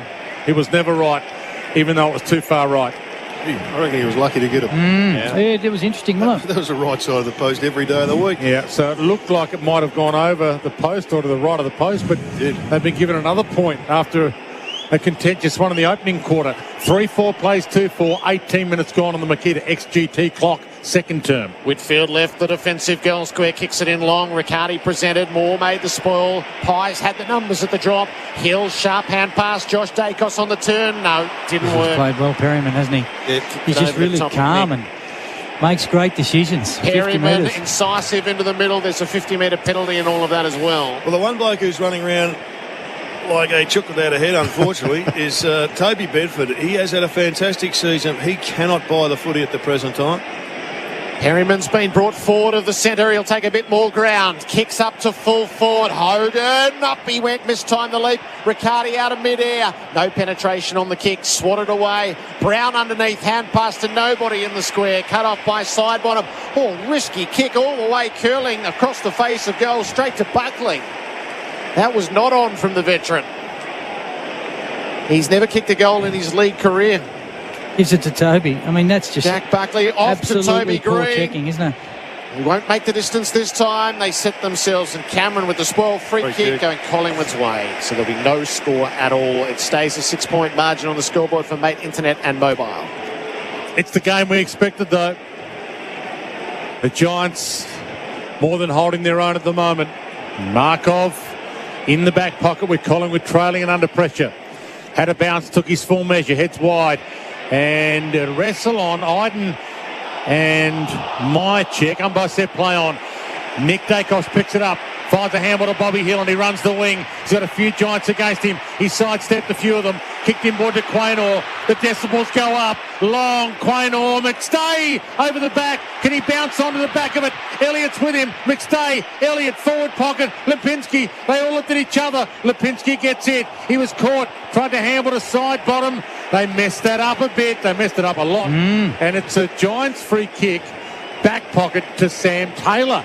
3-4 to 2-4. Collingwood under pressure. And trailing by a goal. Yep, yeah, exactly right, Dwayne. And they just had a golden opportunity to score, and now there's free players through the middle of the ground everywhere here. Although De Goey made the spoil on the short kick, it still landed the Giants' way. Kelly dumps it down the line. Brown was set for us. He's got runners inboard and he is going to use them. Cornelio will take the mark. Desperate to hand pass forward and does. Kelly's on the burst. He measures his pass a bit too short. Howe helter-skelter to get there from Briggs. Cornelio, though, blind turn underneath. Too loose in the goal square. Riccardi marks. That's just a brilliant kick. To hit that target was absolutely superb. Jeremy Howe came out, spoiled that in exactly the same spot where he broke his arm earlier in the season. But the rebound shot at goal here, it was superb. Jake Riccardi, close in, 2-goal buffer for the Giants. They have kicked all 4 goals in this second term. The power pass for Bunnings. Bunnings trade loves footy. Cornelio to Riccardi, and he hits the Mate Internet and Mobile scoreboard. 4-4-28 the Giants, 2-4-16 the Pies. This is the 22nd minute of the second term. And look, Collingwood messed up the forward 50 for just 2 or 3 minutes ago, and they'd be really disappointed because they needed to score from that. But then to allow a 40-metre kick into the middle of the ground with height and then go from there, Cornelia. Again, one side is taking it on and wants to score. Another side just doesn't know how to score at the moment. Take a bow, Leon. You've made some players out here. Perryman's had an outstanding season. Cornelio, that was exceptional there. The spin, the go, the pass, and the ball up. Pendlebury got it towards Degoe. He barrels his way to half forward. Got it to Nick Dacos, 50 from goal. Had to go back to Hoskin Elliott. Down steps one. Trickles one inside 50. Clean ball Buckley. Bounce toward Mychek. He steps around the body and he misses. And the pressure mounts on Collingwood now. But I love the Degoe move, Dwayne. He took it upon himself to make an impact, and he just forced that ball out of the centre bounce. His man was Cornelio, who set up the previous goal, so there's a nice battle going on between those two. 2 tough nuts for Hardyacker, legendary gear. Giants by 11. Kick into the back pocket for Ash. And he turns and goes, takes the territory in front of him, and he's got Bedford. It didn't quite arrive, and Bedford didn't attack it either. Side bottom folded back, got a fist onto it. Bedford is just a bit rabbits in the headlights. He is having one of those nights. Hasn't had a touch this quarter. He had one in the first. Whereas Tom Green's the opposite, isn't he? He has just been outstanding. Thrown in on the members' wing. Briggs and Cameron. Bedford gets himself into it underneath. Hand pass to Ward. Shot it out the back to Daniels. Pulls his to Lloyd. Pulls his kick up the line. Cut off by Murphy, who attacked it when Riccardi dwells. Off to Quaynor. Collingwood to half forward. Mike McStay got rid of Taylor. Big push. Great to see it being paid. Riccardi's got to attack the ball more. He's looking for the body. Just attack the ball, mate. They're under the pump. Something happening here at the G. You can feel it. It's not really a big sound because there's no fans here, but there's a big feeling that the Giants' confidence is growing by the second. I don't know if that works in the song, going big feeling. No, but oh boy, I think there is a feeling out there growing that they are into this up to their eyeballs, and they need a captain's game from Moore. And he takes the mark at half back. He looks up. He goes back to Murphy by hand. He fans it wide, hoping for the runner Howe. Got there, took the mark. Still at half back though. Goes inside of the corridor, and Degoe gets there. He's left at Degoe. Cox is just off the bench. He's on and free. If side bottom gets it, he can give it to him. Cox leads short, and he gives it to him. 90 from goal though, Big Mason. Got a couple of leads short. Hands it back to side bottom. They need a hero in a hurry, Collingwood. Heads out wide towards Bobby Hill. Got up, couldn't mark it. McCreary inside. Nick Dacos. It's his moment, but he can't nail it. Even the great Nick Dacos missed from 30. Pressure continues to build on Collingwood. 2-6 they've kicked now, and the Giants 4-4, and they've kicked the last 4 goals of this game. The Giants, if you just join us on the Mate Fair Dingham Internet Without the Fuss scoreboard, and the Makita XGT Power Without Limits clock says 2:25 left in the half. Whitfield out into the back pocket, takes the territory down the line. Brown against Howe. Off hands, it fell the way of Riccardi. Looping hand pass, Cornelio tried to knock it on. It was cut off by Hoskin Elliott. Hand pass to Mitchell. The Pies build on the wing.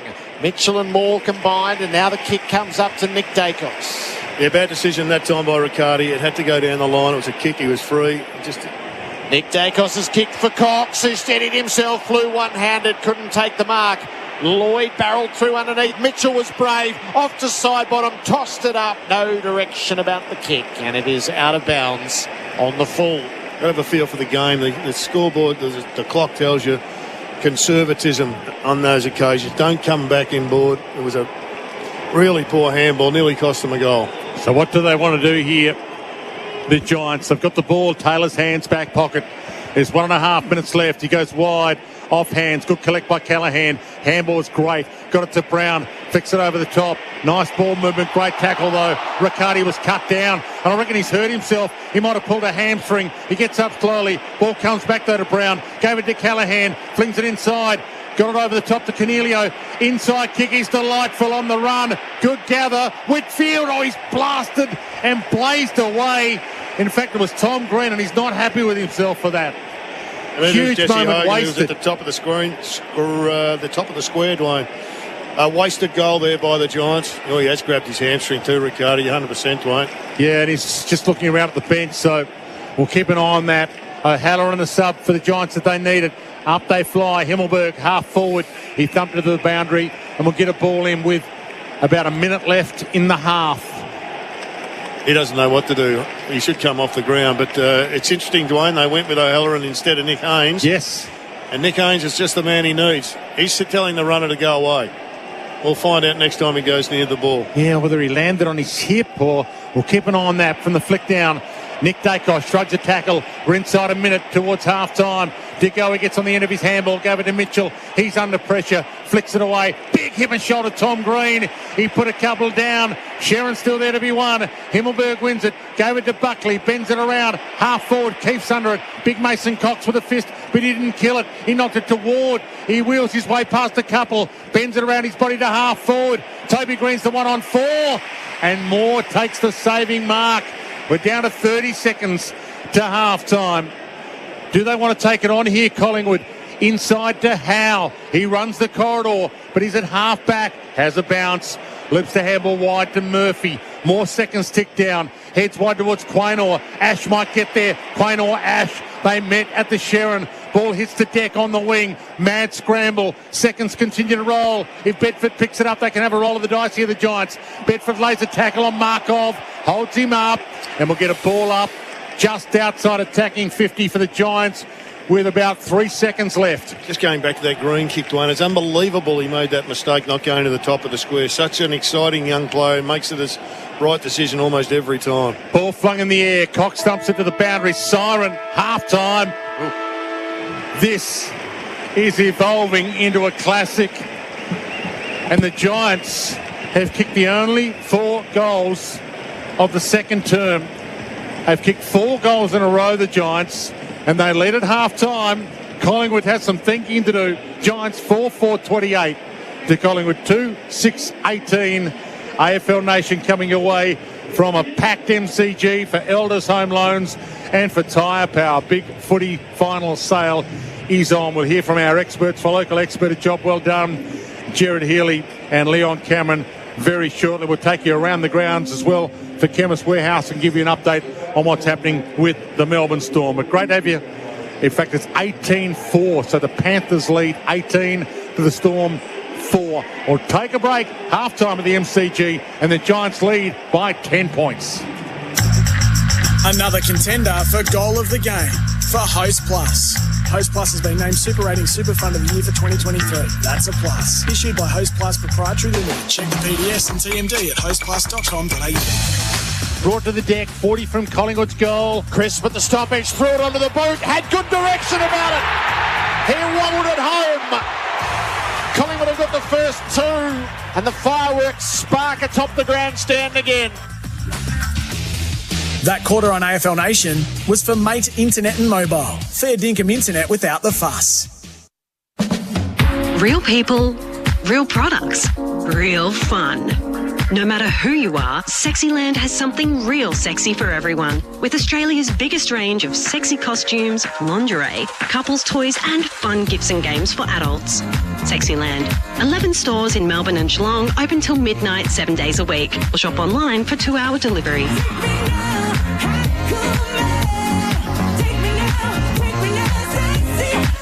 Sexyland.com.au. Prepare to be moved by the 2.5-litre Nissan X-Trail. Crowned the 2023 Drive Car of the Year Best Medium SUV. The Nissan X-Trail will get you out of the city and into an adventure that moves the whole family without compromise on style, space, or safety. The Nissan X-Trail is available now. Contact your local Nissan dealer to book a test drive today. Stock and delivery times will vary. With Keno Go, you have the chance to win up to $20 million every 3 minutes in the palm of your hand. It's simple. You pick up to 10 numbers, Keno Go picks 20, and the more numbers you match, the more you win. $20 million is up for grabs every 3 minutes, right from your phone. Keno Go. Download the app today. You win some, you lose more. For free and confidential support, visit gamblinghelponline.org.au. I had to hit a salvo on the back of my truck. I bet someone's pinched it, no other luck. Up until now I've been pretty laid back, but all I want is my Makita back. You bet it can sand, you bet it can cut. I love my Makita, it's the bloody duck's guts. I've been pretty patient, but I'm getting pretty jacked. All I want is my Makita back. I want my Makita back. I want my Makita back. I want my Makita back. Are you an automotive tech or apprentice? Well, we're looking for the best to join the best heads in the business. You'll get a workplace setting where you can grow, where you'll get access to the latest tools, equipment, software and training, where you're a valued team member in an environment built to bring out your best. Interested? Visit repcoservice.com. Tell us why you're one of the best heads in the business and you'll be in the running to win a Milwaukee tool pack valued at $500. Terms and conditions apply. Visit repcoservice.com for details. We're stoked to get you shredding, sliding and hooked on surfing this spring at Urban Surf. Warmer weather, longer days, new products, fun with mates and a brand new booking system. Whether you're learning, shredding, playing or just enjoying the Blue Oasis, there's something for everyone at Urban Surf. It's never been easier to book and we're amped to welcome you to the ultimate surfers playground. Spring bookings are filling up fast, so get out there at Urban Surf. Looking for innovative appliances designed with the environment in mind? Then look no further. For over 110 years, Whirlpool has been a leader in kitchen and laundry appliances using patented 6 Sense technology. Whirlpool guarantees outstanding results while saving precious time and energy. That's the best result for you, your family and the environment. So, have you got a Whirlpool? Visit whirlpool.com.au to find a stockist near you. Hi, I'm Dylan, a family lawyer with Aiken Partners. I know how challenging separation and divorce can be because I've been there myself. And I've assisted people for over 10 years with property, parenting and intervention order matters. Each step can feel overwhelming, but I'm here to help. At Aiken Partners, we also help with employment law and workplace issues. Plus, we have a large wills and estates team assisting with probate, drafting wills and contesting estates. Search aitken.com.au/SEN to book your free initial consultation. That's AITKEN.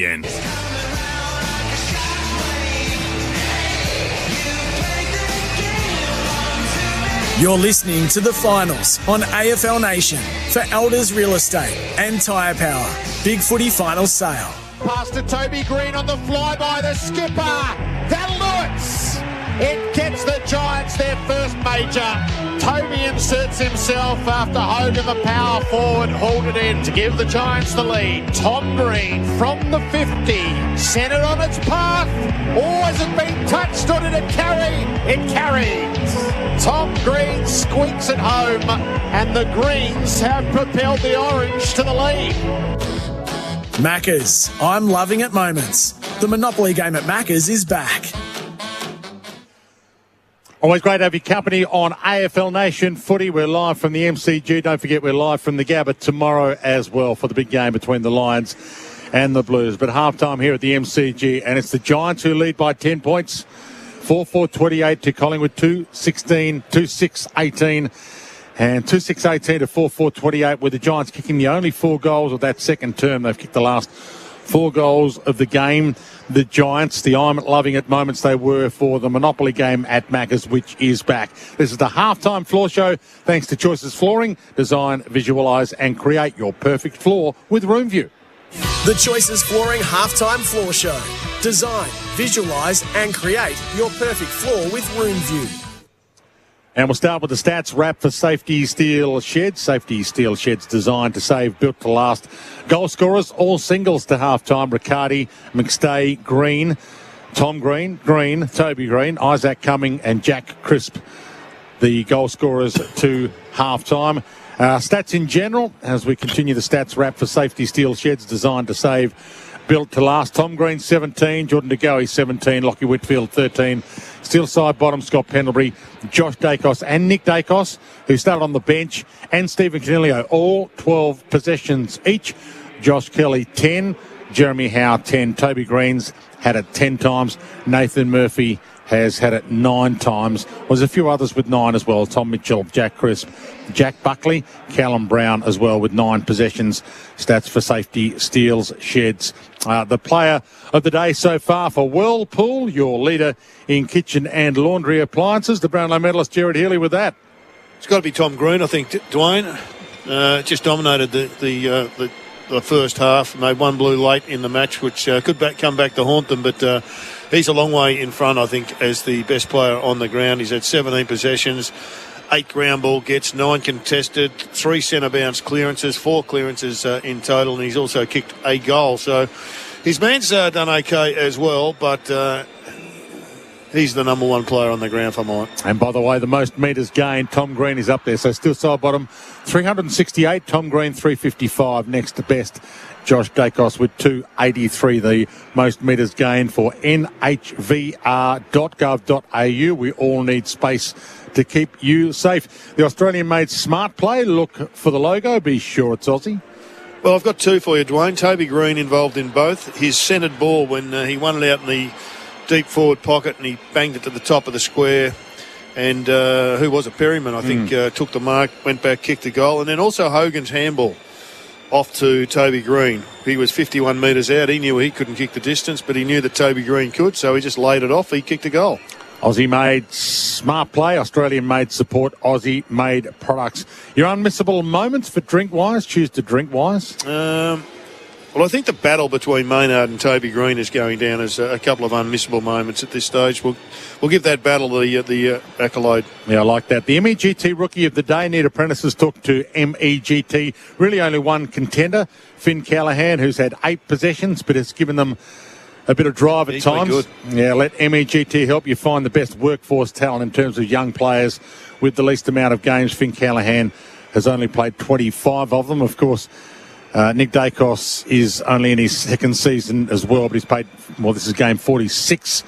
That's for the MEGT Rookie of the Day. Need Apprentices talk to MEGT. Your toughest of the day for Hardjacker for a new breed of legends? I'm going for Jordan De Goey at this stage. He's just been fighting tooth and nail. He's won 10 contested possessions and has been superb for the Pies. Hardjacker, legendary gear. The Amy Clanger, who covers clangers on and off the field. Amy does. Well, it's got to go, unfortunately, to the bloke who's best on the ground. The failure of Tom Green to centre that ball in the last quarter, in the last minute or so of that quarter, cost them a goal, cost them momentum.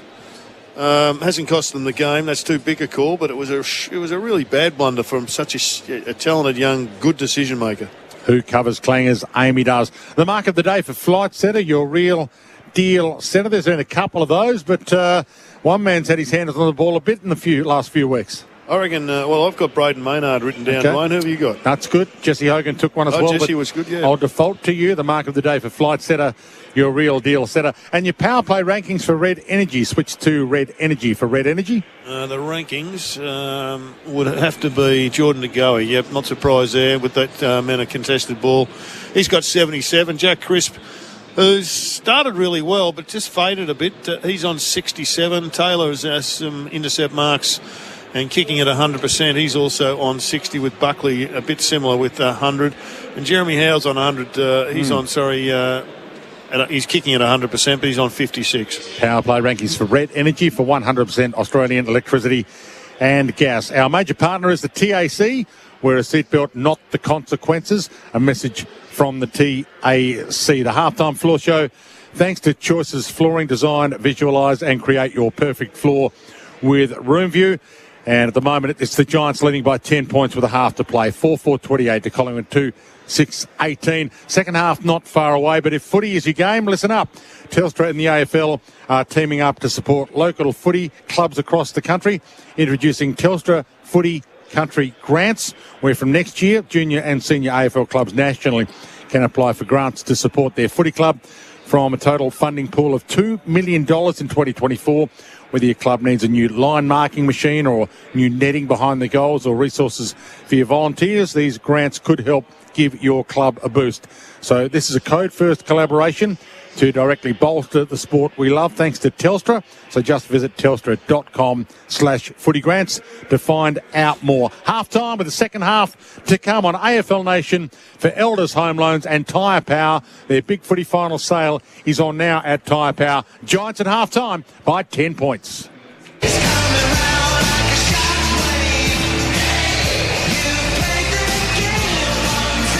You're listening to the finals on AFL Nation for Elders Real Estate and Tyre Power. Big footy final sale.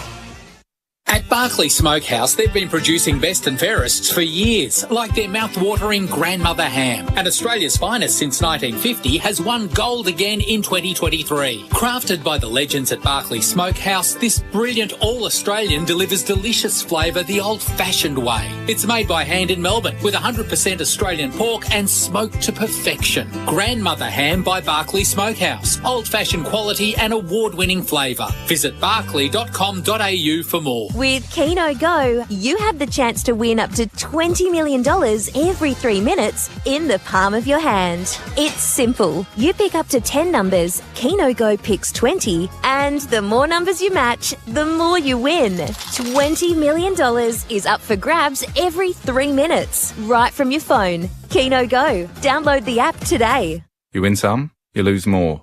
For free and confidential support, visit gamblinghelponline.org.au. So my boy Adam, he come home with all these bags of shopping. I said, what are you, millionaire? He says it was good bargain. Good bargain? Kogan Mobile prepaid plan is bargain. Unlimited talk, text, and 10 gigs of data for $15 a month. My boy wouldn't know bargain if it called him on phone and said, hello, I'm bargain. Talk about a bargain? Get one at koganmobile.com.au. T's and C's apply. The 2023 Hyundai Palisade. It's first class for you and your kiddos. Our premium large SUV features a stylish and spacious cabin that comfortably fits whatever they're into. From surfing one day to drumming the next. They'll even love the impressive connectivity and premium tech. Plus a 5-star ANCAP safety rating gives you extra peace of mind. Connectivity T's and C's apply. Find out more at Hyundai.com.au. Imagine that. Hyundai. On the tools and off the tools, life is about balance, and Anthem Performance Workwear is designed for active tradies at work and on the weekend. Build your greatest achievements with the Anthem range of shorts, pants, tees, outerwear and accessories that are constructed to meet the tough demands on the worksite while complementing your recreational lifestyle. For the most versatile and active-orientated workwear on the market, designed to inspire and motivate the lives of all tradies, visit anthemworkwear.com.au. Real people, real products, real fun. No matter who you are, Sexyland has something real sexy for everyone. With Australia's biggest range of sexy costumes, lingerie, couples toys and fun gifts and games for adults. Sexyland. 11 stores in Melbourne and Geelong, open till midnight 7 days a week. Or shop online for 2-hour delivery.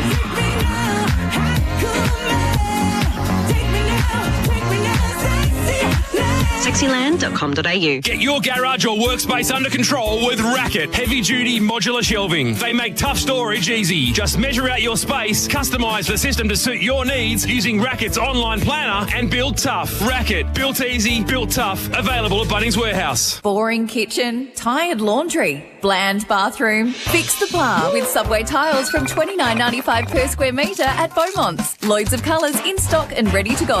Anything is possible with Subways from $29.95 from Beaumont Tiles. Welcome to Club Tocumwal, Australia's premier Murray River golfing destination. With 2 top 40 golf courses, award-winning food, funky players lounge, TAB and weekly live music. There's something for everyone. Their golf package team can help organise your next golfing holiday or day trip to the village of Tocumwal and drop in for a relaxing stop. You're welcome at Club Tocumwal. Find them at clubtocumwal.com.au or on Facebook. What are you really gambling with?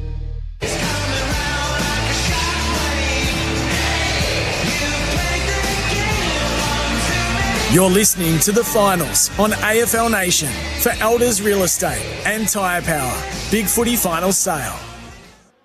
Half-time of this preliminary final, the Giants 4-4-28, leading Collingwood 2-6-18. Around the grounds for Chemist Warehouse, great savings every day. The Panthers 22 lead the Storm 4. That's 53 minutes into the preliminary final in the NRL. She's nice and tense, Leon Cameron. Yeah, it really is, Jared, tense. and it would have been interesting being a, pardon the pun, a fly on the wall and at the Collingwood rooms, and you can just see, they need some real leadership. They need more. They need DeGoey. They need Pendlebury. They need Howe and Mitchell and Elliott. These guys need to play with just a little bit more of that freedom and don't go back into their shells, because, if the Giants come out and play in the manner that they just did in that quarter, the game will be over at three-quarter time. And that thing that we're known with Collingwood, that run and dare and play on from half-back flank and rebound, it's not there. Now, Giants' defence has been outstanding. Their back seven has been absolutely terrific. But they need to be tested, Jared. And you said before, give Elliott a little bit of one-on-one. Give Myercheck an opportunity. They're just moving the ball a little bit too measured, and I think they need to just take the shackles off a little bit. And with that comes a bit of risk, and if you turn it over, the Giants can punish you. But right now, I don't think they've got any other way to win this game.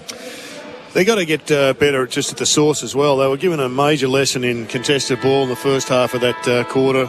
They squared it up to some degree, but they still went in +7. The Giants, which they'd be pretty happy with that. The Giants have got all their scores from turnovers, so their pressure has been good. One from defensive mid, one from the midfield, and a couple from turning the ball over in the attacking midfield. So it's been a structural win for the Giants. They've won the ball at the source, got territory.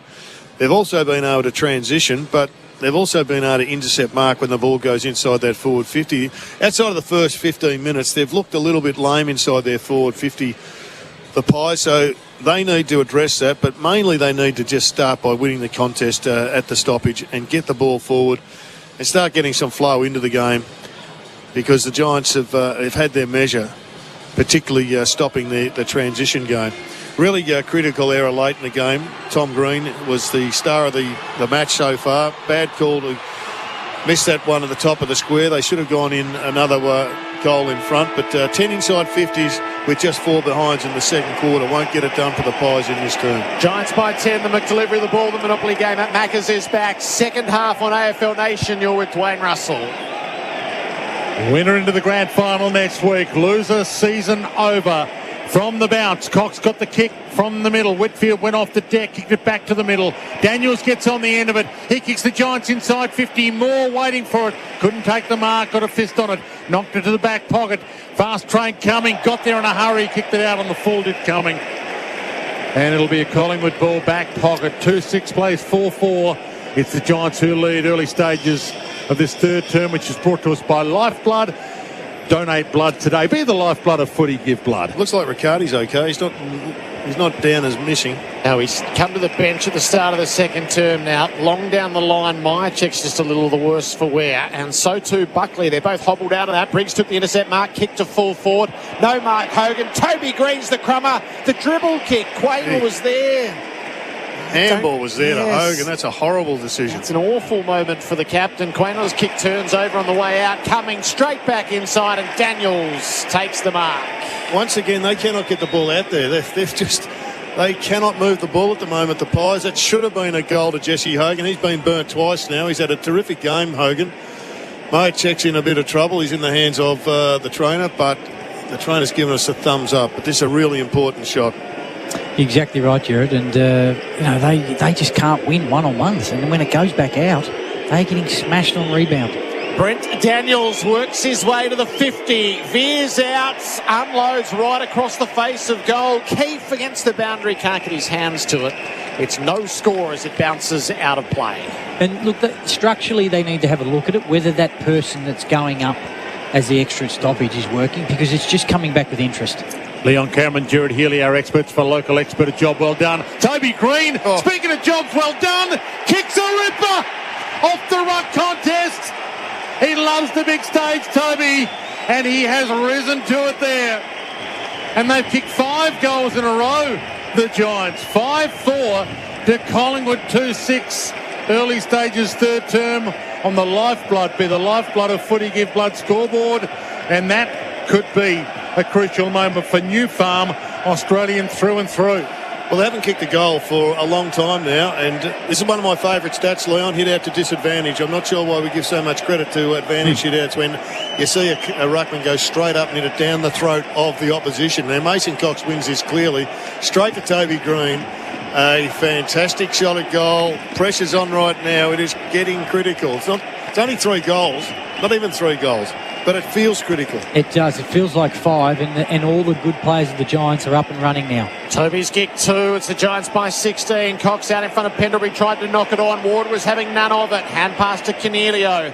High ball across centre field. They fly. Maynard put his fist through the footy. Lipinski fumbled it underneath. Nick Dacos handed it straight up to Whitfield. The Giants will come forward. Kick lands with Daniels. Links the hand pass to Whitfield in full flow. Guides the ball onto the chest of Lloyd. This is the orange tsunami dominating the MCG right now. They are winning the ball. There's no pressure coming from Collingwood, and they're slicing them up with 30-metre kicks inside. Now, this guy is generally a darn good kick. Don't want to put the prelim final moz on him, but he can kick a footy. He sure can, and his set shots are very, very good. But you're right. I mean, the Lipinski fumble has just cost Collingwood dearly. Daniel Lloyd's 45-degree angle to the left, 50 metres from goal. Lloyd thrashes it at goal. It's out across the face and punched through from behind by Cox. 17-point margin in the Giants' favour for Lifeblood. Donate blood today. He could finish his career Joel Selwood style. Daniel Lloyd with the premiership in his final game. But if they don't get this last half right, this will be his final game. 5-5 to 2-6. Maynard entrusted with the kick in. Toby Green comes at him. The long kick. Buckley's there. Cox! Mason got there. Gave it off to Chris when he's off and running. Oh, he had a bounce and it fumbled. He couldn't pull the bounce back to his chest. Had to knock it on. And now side bottom handballed it almost into the foot of Kelly. It wasn't on the full. The little things are becoming big things. A fumble here. A drop ball there for Collingwood. Ball about to be thrown back in. Briggs and Cox on the wing.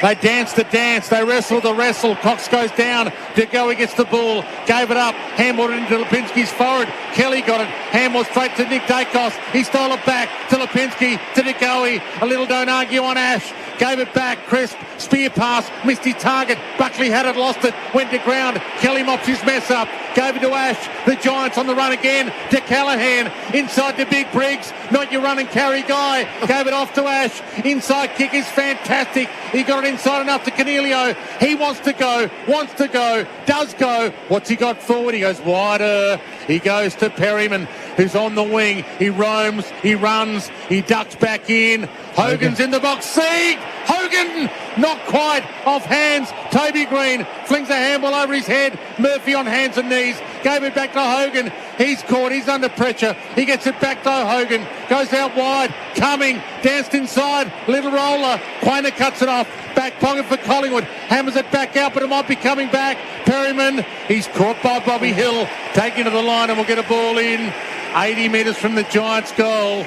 And they lead 5-5-35 to Collingwood. 2-6-18. 6 minutes gone, third term on the Makita XGT Power Without Limits clock. Buckley's struggling to get around the grounds. The medical staff's been out to him for Spitwater, tough and ready. At the throw-in, De Goey spins through. Hand pass to Maynard. Gave it to Lipinski. Shocking kick again. He missed all comers. Taylor one way, Elliott the other. Taylor put his head over the ball. Didn't do much with the hand pass though. Chris tried to barrel through. Got caught. That'll be holding the ball. He took him on, trying to make the play, which Collingwood need a bit of. It's hard to believe how badly they're playing. Yeah, they're fumbling all over the place. Their kicking's poor. But can switch very, very quickly. Just one goal, but this defence from the Giants is holding up. Taylor across the ground to Buckley, who's got a heavy limp up. Kick up to the wing. Bedford had to go after Howe, dropped the mark. Kelly off the ground, straight into side bottom. Bedford and side bottom collapse over the footy ball and up. Now Buckley's going to tag out. And just see what I think Collingwood have seriously got to think about their sub early with probably taking the Lipinski out. Hasn't really worked for him, and maybe just bringing a little bit of excitement in with Ginnivan. He does inject that. He gets the crowd volume up. And Cox kicked it into the foot of Callaghan on the full. Free kick, Collingwood. So Mitchell to take it. And they need a couple of little bits of luck to go their way, Collingwood. They need to start making their own luck as well. Mitchell from just backward of the wing. He sits it up for the Leapers. Up they fly. Himmelberg tried to crush it with a fist. He knocked it to Lipinski, who gave it to DeGoey, who handed it to Quaynor. Spears the pass inside 50. Put it to the bootlaces of Elliott. Couldn't pick it up. Whitfield does. He gave it to Iden, who gave it to Daniels, who gave it wide to Cumming, who's playing some sort of game. And he holds it up at half-back with the Giants leading 35-18. They take the territory long down the line. Hogan arrives to at least keep it in play momentarily. Keep it out of the defender's hands. It's out of bounds. Yeah, one side's clean, the other one's fumbly. Exactly. And look, the kick from Quaynor, it's $1 million kick. It needs to go to the top of the square. Collingwood hasn't kicked a goal since the 6-minute mark of the opening term. It's now at the 8-minute mark of the third term. Keefe wins a tap off the grounds. Cumming tried to get it going the Giants' way. Cameron picked it up, got it going Collingwood's way. Ball pitched on its point. Himmelberg thumped it to good effect. Brown couldn't quite gather. He tackles Lipinski. A stalemate.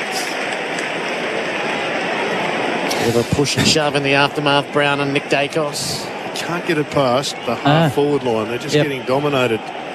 There's no clean possession, is there? Daniels won it at the source, hand pass to Tom Green, kick to half forward. Howe went to ground, Spalls skittles away. Josh Dacos stripped to the footy by Daniels, no call. Josh Dacos had another go through it out the side to Pendlebury. Probes into centre field, cut straight off by Taylor. And he wants to go. He's got Whitfield on the run. Whitfield, he spears one towards half forward. Getting there, Brown couldn't mark it. Gave to Cornelio, gave to Keefe. He floats it over the top to Kelly. He's on 50. He thought about going. He's got this kick in him. He goes top of the square, heads inside to Hogan. He put it over his head. Quaynor back pocket under some pressure. Cumming came at him. Handballed over the top to Josh Dacos. Collingwood fans roar. Dacos inside to Myercheck. He had it, lost it on the wing. It was there for him, but he fumbled it. Now Tom Green, he's caught, could have been ball. DeGoey gets it. Umpire says, hold on. It's a free. You could have played onto advantage, but it's Lipinski's ball on the wing. The Giants have had chances to put this game away, and they're just leaving the door open for the Pies to finally work it out. Lipinski out to DeGoey, does a lot of signalling and then kicks a flat ball forward, and it's cut off by Callaghan going back with the flights. Geez, you've lost their method forward in the centre. Yeah, it's like now panic mode, isn't it? Like that kick there is just... It's just too dangerous to kick it from there. Iden, Perryman, Ash, Kelly, Ash, all at half-back. Shocking kick, Ash, straight to Cameron. Hand passes to Darcy Moore. Shocking kick. Desperate to get it inside 50. It's a floater. It came up short and luckily to McStay, who wheels and goes. Hill's loose. He took the mark near the top of the goal square. Well, that's basically a poke in the eye to yourself from the Giants, because that kick from Lockie Ash was just too cute under the circumstances, and they've been flirting at the moment with their ball use. They're getting away with it to a degree, but haven't put anything on the scoreboard. He kicks this, the Roar will get going, they'll clean their act up. They're coming now, the Pies. Yeah, you've got to put it's a big kick, isn't it? Yep. Like these, if he doesn't, and these are the hard ones, he's got to be able to put it through. Bobby Hill against the old mob from full forwards, held his nerve. And finally, Collingwood come up with a major. The crowd desperate to insert themselves. Collingwood needing to clean up their acts. 3-6-24. Chasing the Giants 5-5-35. 11 minutes into the third term. It's a Bendix Breaks big moment. Put your foot down with confidence, Bendix Breaks. Well, just a horrible turnover from Lockie Ash, but you can even go further down. I think Josh Kelly's kick inside the forward 50. It was a bit of Russian roulette. Didn't need to be Russian roulette at that stage. Then before the turnover, should have been a goal to the Giants, and it's turned into a goal. So two-goal turnaround. So back in the middle, we knew the Giants were going to be good enough to give Collingwood a run, maybe hit the lead. But are they good enough to actually win this game now, the Giants? Ball bounced in the middle. Briggs against him, Cameron. Little momentum back Collingwood's way. Going hard was Ward, but he left it behind and he missed the target. He gave it to Mitchell, who gave it to De Goey, who gave it to Lipinski, who gave it towards my check. Can't mark it. Thumped away. Crisp. He wasn't crisp by hand. He was wrapped up quickly by Iden. Ball up, 30 out from Collingwood's goal. But you do feel it. Jared's right. They are coming now, Collingwood. 3-6 plays 5-5. Giants lead 12 gone. Third term on the Makita XGT. Power without limits clock. Collingwood in attack. Crisp hunting the ball. Gathered. Hand passed it into knees. Himmelberg cut it off. And the Giants hold up out of defence. Callahan tucked it under the arm. Takes the territory down the line. It'll sit for Brown. He's just got to knock it on. Oh, he fails. And coming the other way was Markov. What a turnover. Markov tosses it inside 50. And McStay stood his ground in front and takes the mark. That was a brilliant kick for Callum Brown, but he just wasn't up to the moment. Took his eyes off it, or just didn't quite organise it. Maybe didn't understand the game well enough. But Oleg Markov, that's one of the finest moments he's had in his career. What a turnover! What's your take on this set shot, Jared? McStay. It's your man, McStay. Yeah, I think he'll kick this one. I can feel the pies coming. 40 metres out. Daniel McStay, left foot drop putt. Oh, they're coming all right. 2 goals in 2 minutes. The Pies are down by 5. 4-6-30. Giants 5-5-35. Lifeblood scoreboard. Donate blood today. Yeah, just a couple of positional changes. I just noticed Nick Dacos has gone back to the half-back flank, so they're going to play a bit more riskier. Yep. He was on Daniels and Bedford, so they're thinking, well, we might as well. Hoskin Elliott's gone forward, probably for another more marking opportunity. But so Collingwood have made a few changes. I'd love to see, and it looks like Darcy Cameron's gone forward as well, I'd love to see the big resting ruck in the goal square just to test them as well. The target. Yeah. Well, they can't move the ball. They haven't been able to move the ball. So Dacos behind the ball, I think, is a smart move. A really bad mistake by Taylor. Had to be punched. I mean, they have made 3 critical errors to open up the door, and it may cost them the grand final. Our expert, for local expert, a job well done. Leon Cameron, Jared Healy as De Goey bursts out of the middle, sends it long. Taylor got there. Great grab. Diving chest mark against McStay under some heat. But he is a star. They need to show some poise here. Now the Giants hit some targets. Ash goes wide. Now the Giants are under pressure. Collingwood a goal away from the lead. Himmelberg, back pocket, hemmed in. He blasts it down the line towards the wing. Chance for the Leapers to go up. No one can mark it. Hits the deck. Gathered by Tom Green. He found Lloyd with the kick. He heads long. He missed Hogan with the kick. Moore gets there. Hogan with the fist though. Knocked it down. Bedford comes hard. He gave it up. Brown, can he get his moment back? Can he get his moment back? That is monstrous from Brown. He made the big fumble on the wing moments ago, and he nails a huge momentum-changing goal there. And they're back to a 6-5 to 4-6 lead. The Giants, 15 minutes gone, third term, and they lead by 11 again. Probably their most important goal of the evening. Brown finally has nailed something. He's had a terrible night tonight, but he's a very good player, and that's a great goal. But Hogan made that goal. Yeah, he did. It was 1 against 2. Yeah, exactly right. And look, Collingwood will be ruining that mistake. But I love the hands of Bedford under pressure here. Yep. He stood up in the tackle. I mean, great tackle from Markov, but just to gather there. I mean, if you want to make up for something, that was an outstanding response from Brown. The replay for car sales. Sell your car the hassle freeway with car sales instant offer. Giants by 11. 16 minutes gone of the third term. Bounce, a good straight one in the middle. Briggs took it out, had his kick smothered. In fact, taken off his boot by Pendlebury. Briggs turns tackler, ball it up. Tough in the clinches for Hardiaka, legendary gear. Briggs tap, shark by Crisp, hand passed it blindly forward to the play. Cut off by Himmelberg. Kicks the other way. Toby Green coming up. Maynard made the spoil. Crisp underneath again. Released the hand pass to Pendlebury and then to Maynard. Kicks the Pies for Elliott. Crispers have been on fire this term. He's really working hard. Won many best and fairest of the Pies, and he's impacting big time. Yeah, his ability to get to the next contest, and that gather and that release under pressure was outstanding. And that's what you want to see from Elliott. He sensed the turnover straight away. He got goal side. The Giants half-backs had already taken off. Big kick for his confidence. He's missed a couple. He hasn't had a really strong final series. He just needs one for his own confidence. Right of centre, Jamie Elliott, a man for such an occasion. From 48 out, launches the right foot drop putt. It's every bit of what he's got. And Collingwood pick it back straight away. It's a one-kick game again. 5-6-36 Collingwood, 6-5-41 the Giants. Lifeblood scoreboards, be the lifeblood of footy, give blood. We've gone 17 and a half of the third term. This is the game we wanted, isn't it, Jared? I mean, this third quarter has been, really good footy from both sides. I mean, they're taking the game on. You can clearly see their run and gun, Collingwood, is there as well. So, fantastic kick for Elliott, for his confidence. He needed that. He's come out of the goal square. They've made a few positional changes.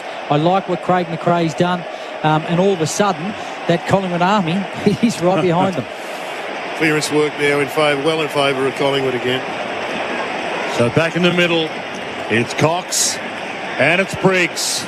And it's a one-kick game. Ball knocked down towards Callaghan. Toe poked away by Nick Dacos. Whitfield got a toe on it as well. Stolen by Pendlebury in the middle. Wheels around, gets a kick towards half-forward.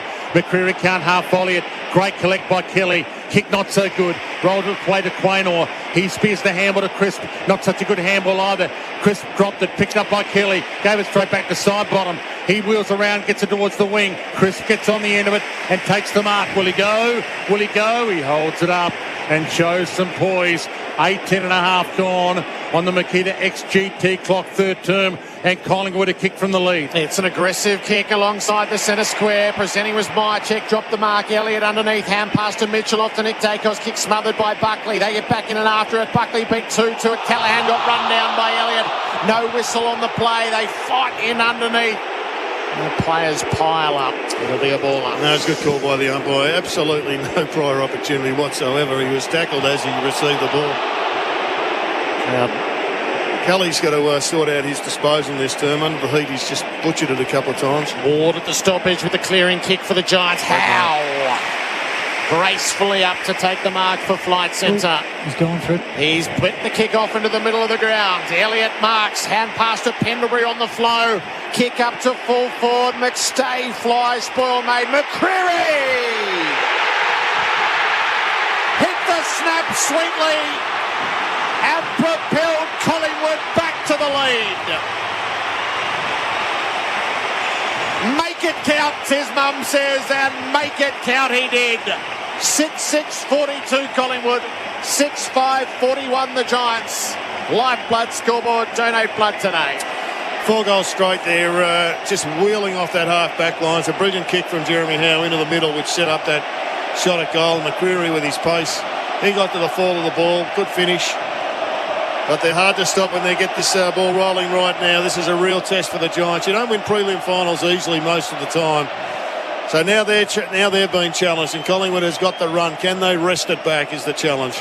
Yeah, how good was the kick from Howe through the middle of the ground? And Elliott didn't decide to stop. Straight on to Pendlebury, gives them a scoring opportunity.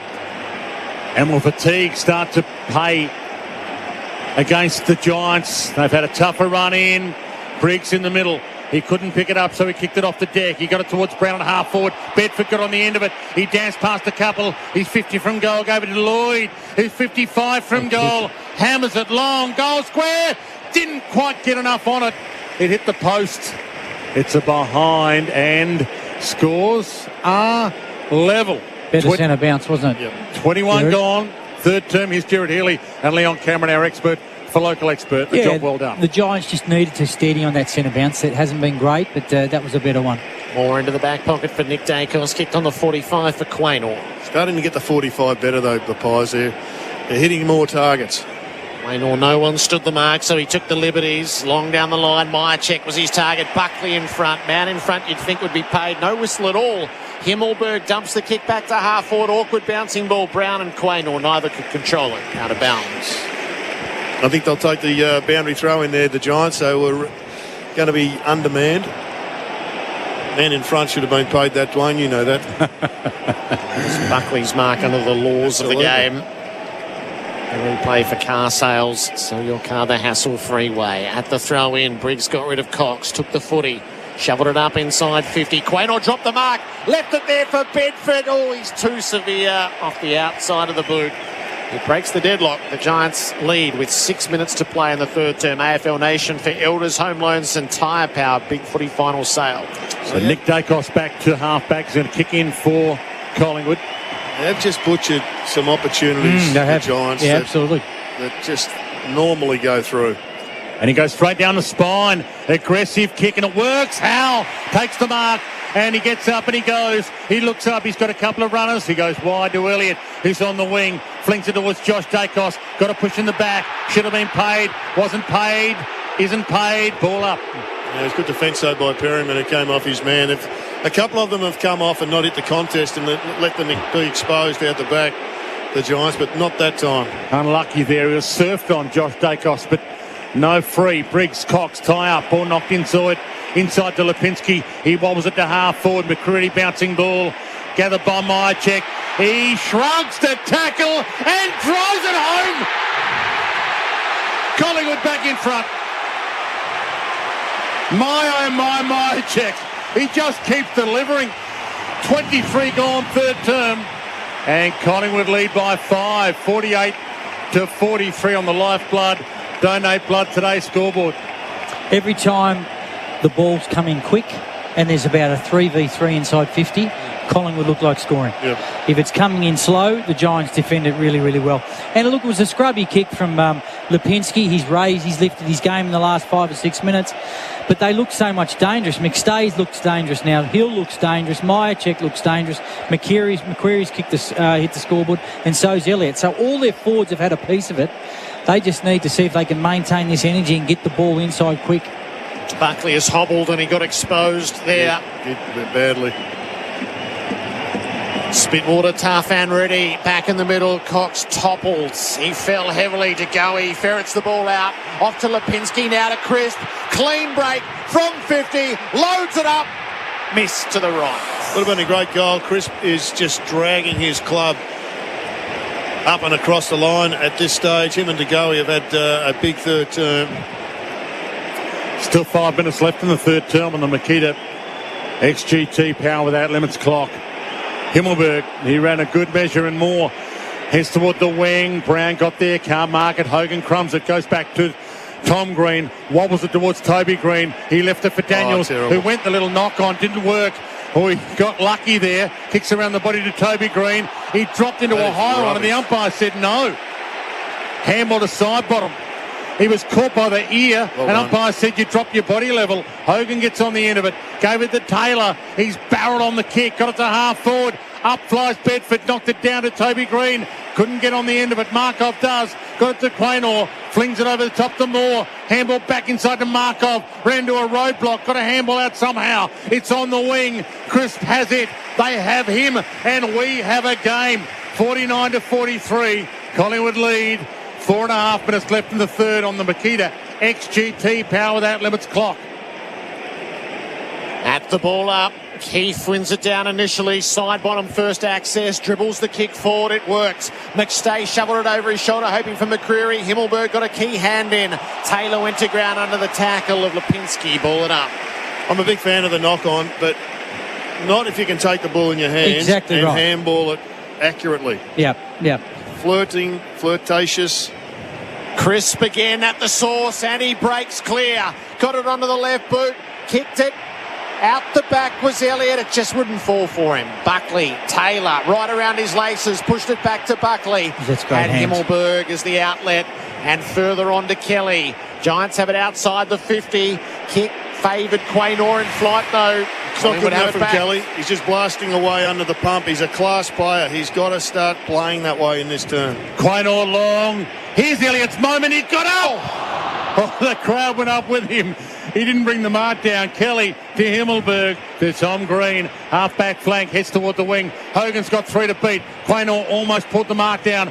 Hogan knocked it out, but it was to Moore. Handballs inside to Nick Dacos. Wheels around, spears the pass. Elliott can't mark it. Taylor beat him, almost outmarked him. He gathered the crumb, though. Gave it to Himmelberg. Bangs it around the body. Cox is in the hole. Can't quite get the mark, though. Free kick. It's against him. It goes to the Giants. Ward, spear pass. Toby Green. He's got no one to kick to, Toby. He holds it up. And holds it up a little more. And now flings it over the top by foot to Hogan.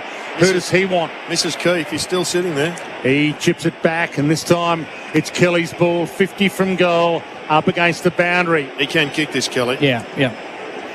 And he's been in goal-kicking form recently. He's got to have a go, hasn't he? This to tie the scores. He heads toward the square. Riccardi got there. Can't mark it. He cannoned into the behind post on the way through to knocking it through for a behind.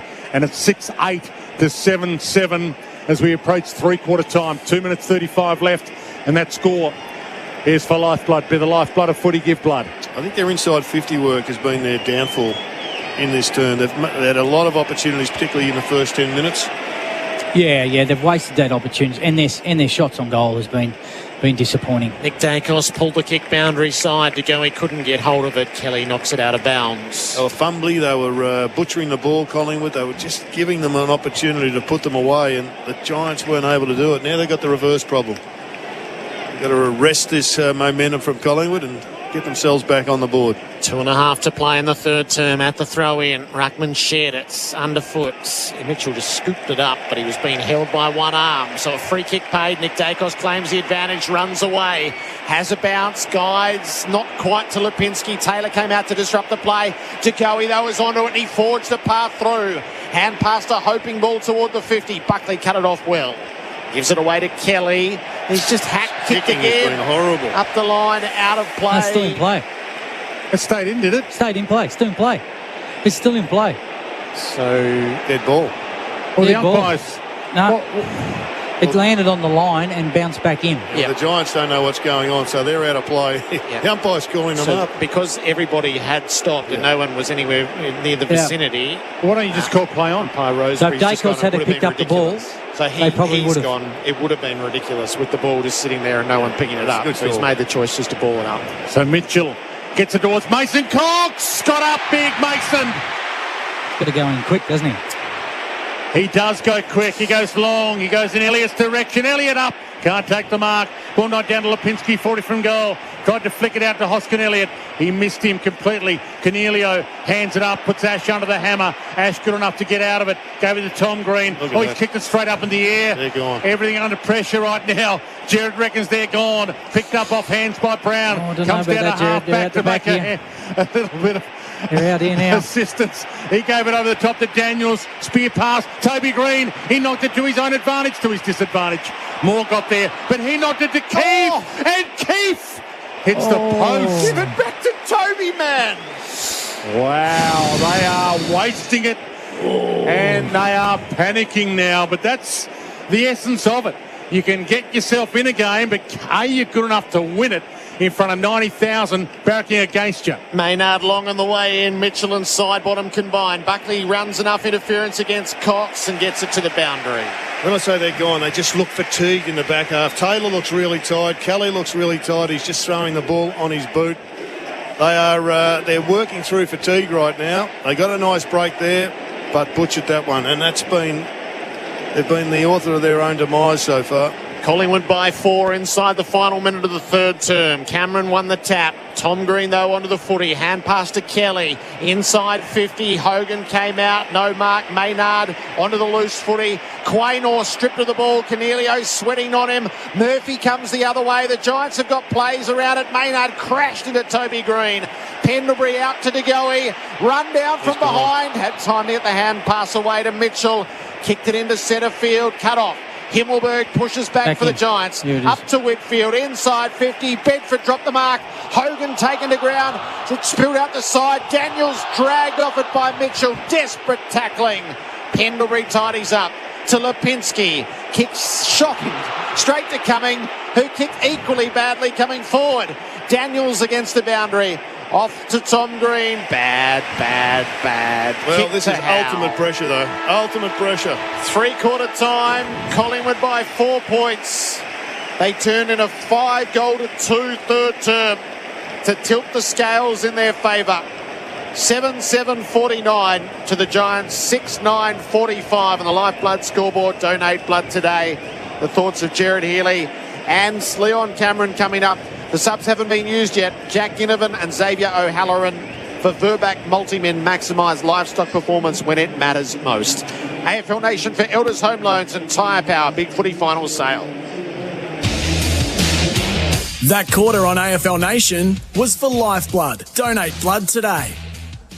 What's tougher than tough? NHP's ISO range of plugs, sockets and switches. With over 400 options covering 10 to 50 amps in 3, 4 and 5 pin configurations, NHP's industrial strength options range of plugs, sockets and switches is diverse and excellent value. IP66 and UV stabilised as standard with chemical resistant versions available, you won't find a tougher range for your industrial, commercial and domestic applications. Hot or cold, indoor or outdoor, NHP's ISO range is tough. ISO Tough. Available at your local electrical wholesaler. Stop what you're doing, because the Chemist Warehouse half-price vitamin sale is on now. There's Blackmore's, Swiss, Caruso's, Henry Bloom's, Manuka Health, half price. Biogland, Nature's Own, Go Healthy, Inner Health, all half price. Nature's Way, Lifespace, Synovus, half price. And Wagner Vitamins are half price. Plus, find more half-price vitamins in-store and online. Exclusive bulk sizes. Retail limits apply. Manuka Honey not available in WA. So for half-price vitamins, shop at Chemist Warehouse and stop paying too much. From the moment you wake to the moment you go to bed and everywhere in between, Cygnet's new Mag Move keeps your phone powered all day. The dual magnet wireless power bank is slim, pocket-sized and is the centre point to the new Cygnet Mag family range. Plus, your camera and tap and go capability doesn't get disrupted. Every day, everywhere. With the Cygnet Mag Move power bank, the charge goes with you. Cygnet Mag family. Power every moment. Australian owned, Australian designed. Explore the range on Cygnet.com and in stores now. Penrite, a 100% Aussie company, pride themselves on their commitment to all forms of motorsport in Australia. From the very grassroots to competing and succeeding at the highest level.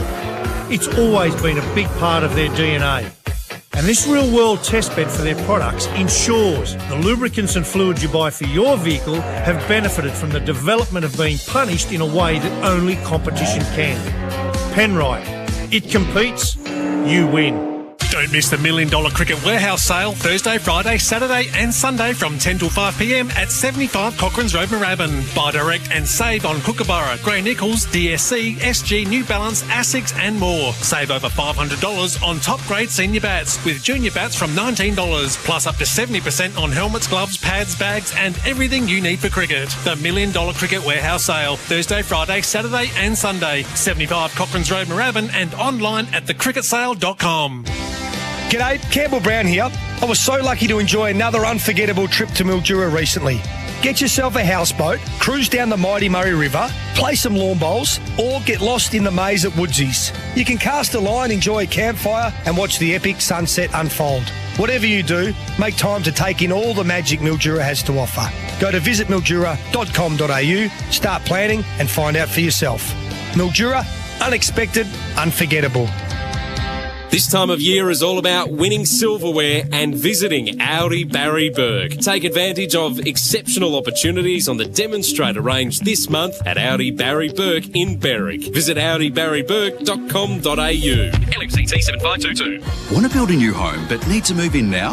Henley has fixed price completed homes and townhomes ready to buy with premium inclusions in the best locations. Get the Henley Everyday Advantage. Buy a completed home and move in now. Henley.com.au. Find where you belong with Harcourts. Here's CEO Tony Morrison. By the time this ad airs, there will have been shifts in the market that have been reported on TV, in the paper and online.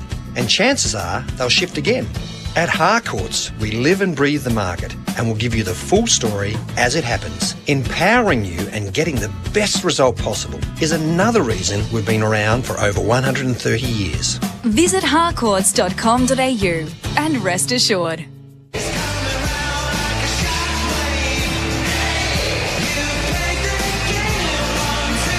You're listening to the finals on AFL Nation for Elders Real Estate and Tyre Power. Big footy final sale. Man McStay. Yeah, I think he'll kick this one. I can feel the pies going. 40 metres out. Daniel McStay, left foot drop punt. Oh, they're coming all right.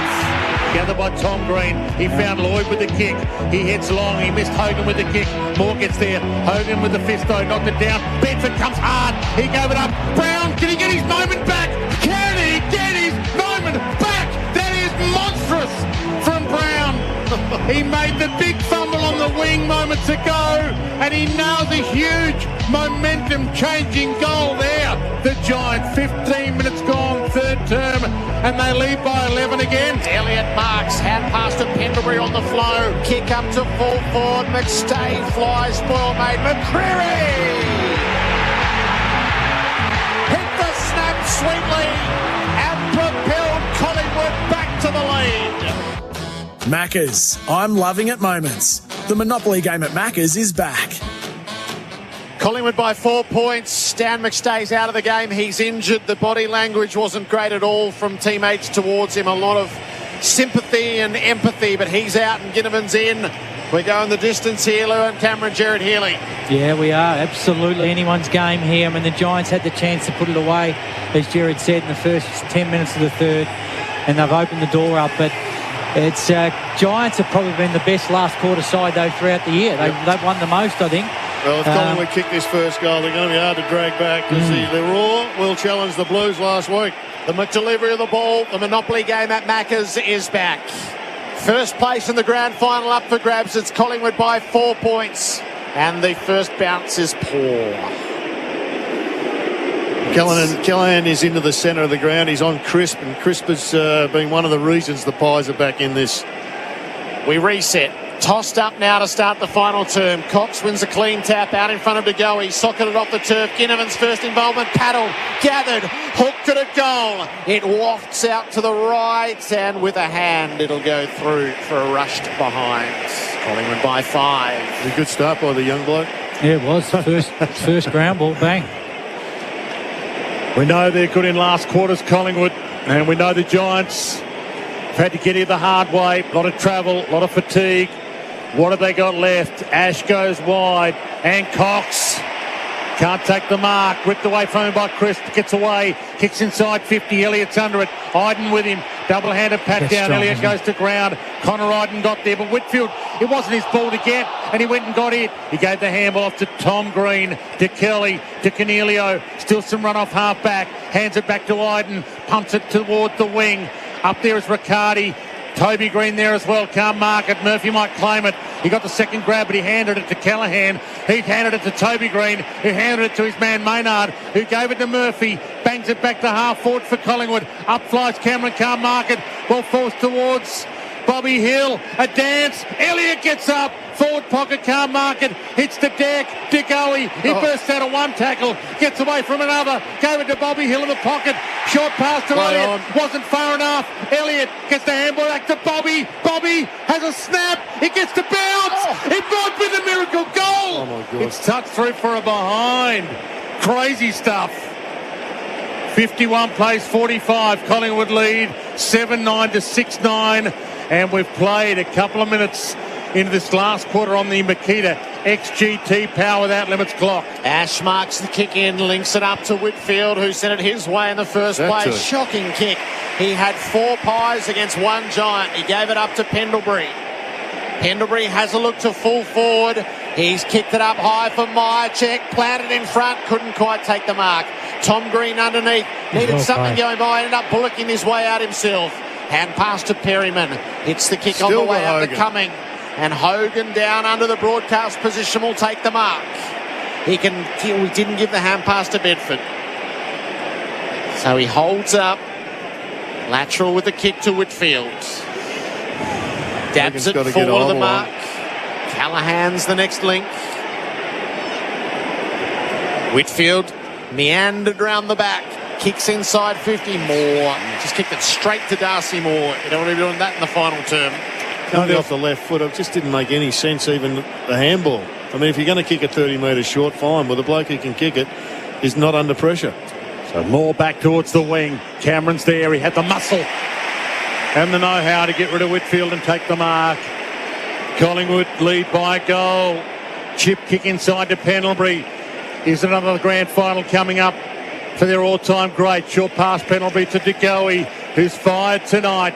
if they get to the grand final. A lot of it's going to be on his shoulders. He's played his heart out so far. He goes long. Elliott runs under a calm market. Ball thumped down towards Bedford, though. Centre half back, gave to Cornelio. Handed it all the way back to Ash. He's almost in a back pocket as he spears it wide to Riccardi. He missed him completely. And the ball rolls to the boundary. And it's out of play on the wing. 4 minutes gone. Final term. Collingwood lead by a goal. 7-9 to 6-9. And that's on the Lifeblood scoreboard. Lifeblood, be the lifeblood of footy. Give blood today. Our experts for local expert, a job well done. Jared Healy and Leon Cameron. Jordan De Goey punished his way through. Hand pass to Nick Dacos. Pendlebury fumbled, the hand pass coming his way. Lloyd to Kelly to Callaghan as a result. At centre half back. He brings it out the near side of the ground. Perfectly weighted ball. Cumming takes the mark. They're fatigued. They're not getting numbers forward of the ball. Inboard, high risk, didn't work initially. Perryman, though, spins his way through and spent it perfectly to Lloyd. He's going to play it. He'll get a 50-metre penalty. He was trying to play it out to the side for Cornelio. Side bottom didn't stand on the mark. And so to the goal line, Lloyd goes. Well, it's been amazing just watching this game. They have butchered the ball a lot, the Giants, coming out of the defensive area. Good kicks. Have really struggled with the moment, but they've just kept on going. So this puts them in the square. Daniel Lloyd from point blank range to level it up. 16 minutes to go in this preliminary final, and there's not a sliver between them. 7-9-51 each of two on the Lifeblood scoreboard. Donate blood today. Well, it wasn't quite the Collingwood roar, but I'm sure there was a big, big sound somewhere when that ball went through. Yeah, you're right. And look, it hasn't been pretty, but they're still finding a way. And this game is right in the balance because, I mean, they've just got that firepower up. So, I mean, that was a fantastic intercept. Great kick, low in your eyes from Perryman. Collingwood, I just don't like that long kick 50 metres out centre because that's just going to promote Giants' turnover from the back half, which is their strength. But, they keep on pulling that trigger and, it could cost them a game. In essence, it's a 16-minute game now. 16 minutes left. Scores a level. Briggs, Cox, up they go. Secondary knock from Cox, but he knocked it straight to Cornelio. Floats it a half forward, Kainor. Great grab, centre half back for Collingwood. And he floats it wide to Maynard. He heads wider to side bottom. He's got it on the wing. 7-9 apiece. A full house here at the MCG. 96,000 Collingwood fans hoping to erupt if they can get to a grand final. De Goey short to Elliott, and he's got it on the wing, and he takes some time to assess the options. Hogan's been on the bench with the physio for a few minutes for Spitwater, tough and ready. Elliott kicks Collingwood inside the 50. Cox! Taylor's furious. He just couldn't outreach the big American for the spoil.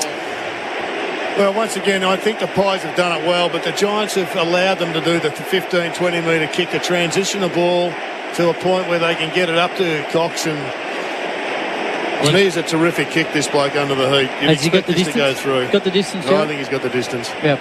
He'll be 2 steps inside the 50 when he lets fly. Mason Cox, another big moment in a prelim, and he meets it.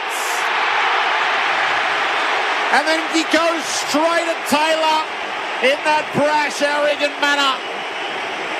Mason Cox fires Collingwood back to the lead. 8-9 to 7-9. 7 minutes into the final term, and still the fight goes on. He doesn't realise he's got to get into the ruck now, and he's going to have no energy left. He's going to have no jumper left. He's got no jumper. He has to come off and get a new jumper. This is a marketing tool by the AFL. And they don't have a ruck. Collingwood don't have a ruck at the moment. You've got dud jumpers out there, so their flesh gets exposed. So do they hold that play up for this, Dwayne? Well, I don't know what the rules are, but they're making them out of paper at the moment, these jumpers. They get ripped every week. So Cameron's about to come on for Mason Cox, who's got the Tarzan jumper. It's over one shoulder, and one big peck is shining in the bright lights here. So is that a penalty? Like a centre bench penalty for being late in there? I'm not sure. No. Okay. Maybe the umpires just thought that the best thing to do was the common sense thing to do. Okay. One thing he can do, the big Texan, he can endure the pressure. He nailed that goal. It was a ripper. He did instigate the wrestle, though. Ball back in the middle. from the restart. Collingwood a steadier, and De Goey gets a free. It'll be Collingwood's ball. De Goey isn't allowed to play onto advantage because it was actually Cameron's free. Collingwood lead by a goal. 9 minutes gone. Final term, full house. MCG at fever pitch. Long. Myercheck got up there, couldn't mark it. Ball scoots to the back. Taylor gets there first for the Giants. Handed it to Cumming. Handed it to Perryman. Ginnivan comes at him. He hands it over to Ash. He shrugs a tackle attempt from Howe. Flings it over the top to Brown. He loops a handball further on. Keefe. Cameron. Ball knocked down towards Brown. He kept it rolling forward, then left it behind. He braced for contact, Daniels. Then he was pushed in the back. 6 of one, half a dozen of the other. Howe to Ginnivan to Josh Dacos. He looks up, half forward, gets it inside 50. Up they fly. Big crumb to win. Ginnivan waiting for it. Elliott couldn't get it to him. Iden spins out of trouble. Beware Iden on the march. He gave it up just in time. Long ball. Riccardi gets up. Can't mark it. Big crumb to win. Daniels kept it alive off Quainor's foot. Rolls to Cameron, gave it up to Maynard, loops it inside, good hands, Nick Dacos, gave it to Quainor, gave it to Mitchell, gave it to Nick Dacos, and here go Collingwood. Hand pass was out in front of Lipinski, who kept it going to De Goey, met by Iden, brought down by Iden, paddled it away though to Lipinski, had support in Maynard, kicks up to full forward, Hoskin Elliott flew, Ginnivan underfoot, can't get there, Taylor went to ground over the footy, it's still alive, Elliott in the pocket, curls it at goal and hits the right hand posts. Could be a handy behind one. 7 point lead, 13 minutes to play. Lifeblood scoreboard, donate blood today. Little hush falls over the MCG. Not a spare seat in the house. They've overloaded the other side. It's about the Giants have got about 2 or 3 spares here. Ash goes to the overloaded side. He goes long, off hands. Ball just eludes Kelly. Moore kicked it off the deck. He got it inside 50 for Collingwood.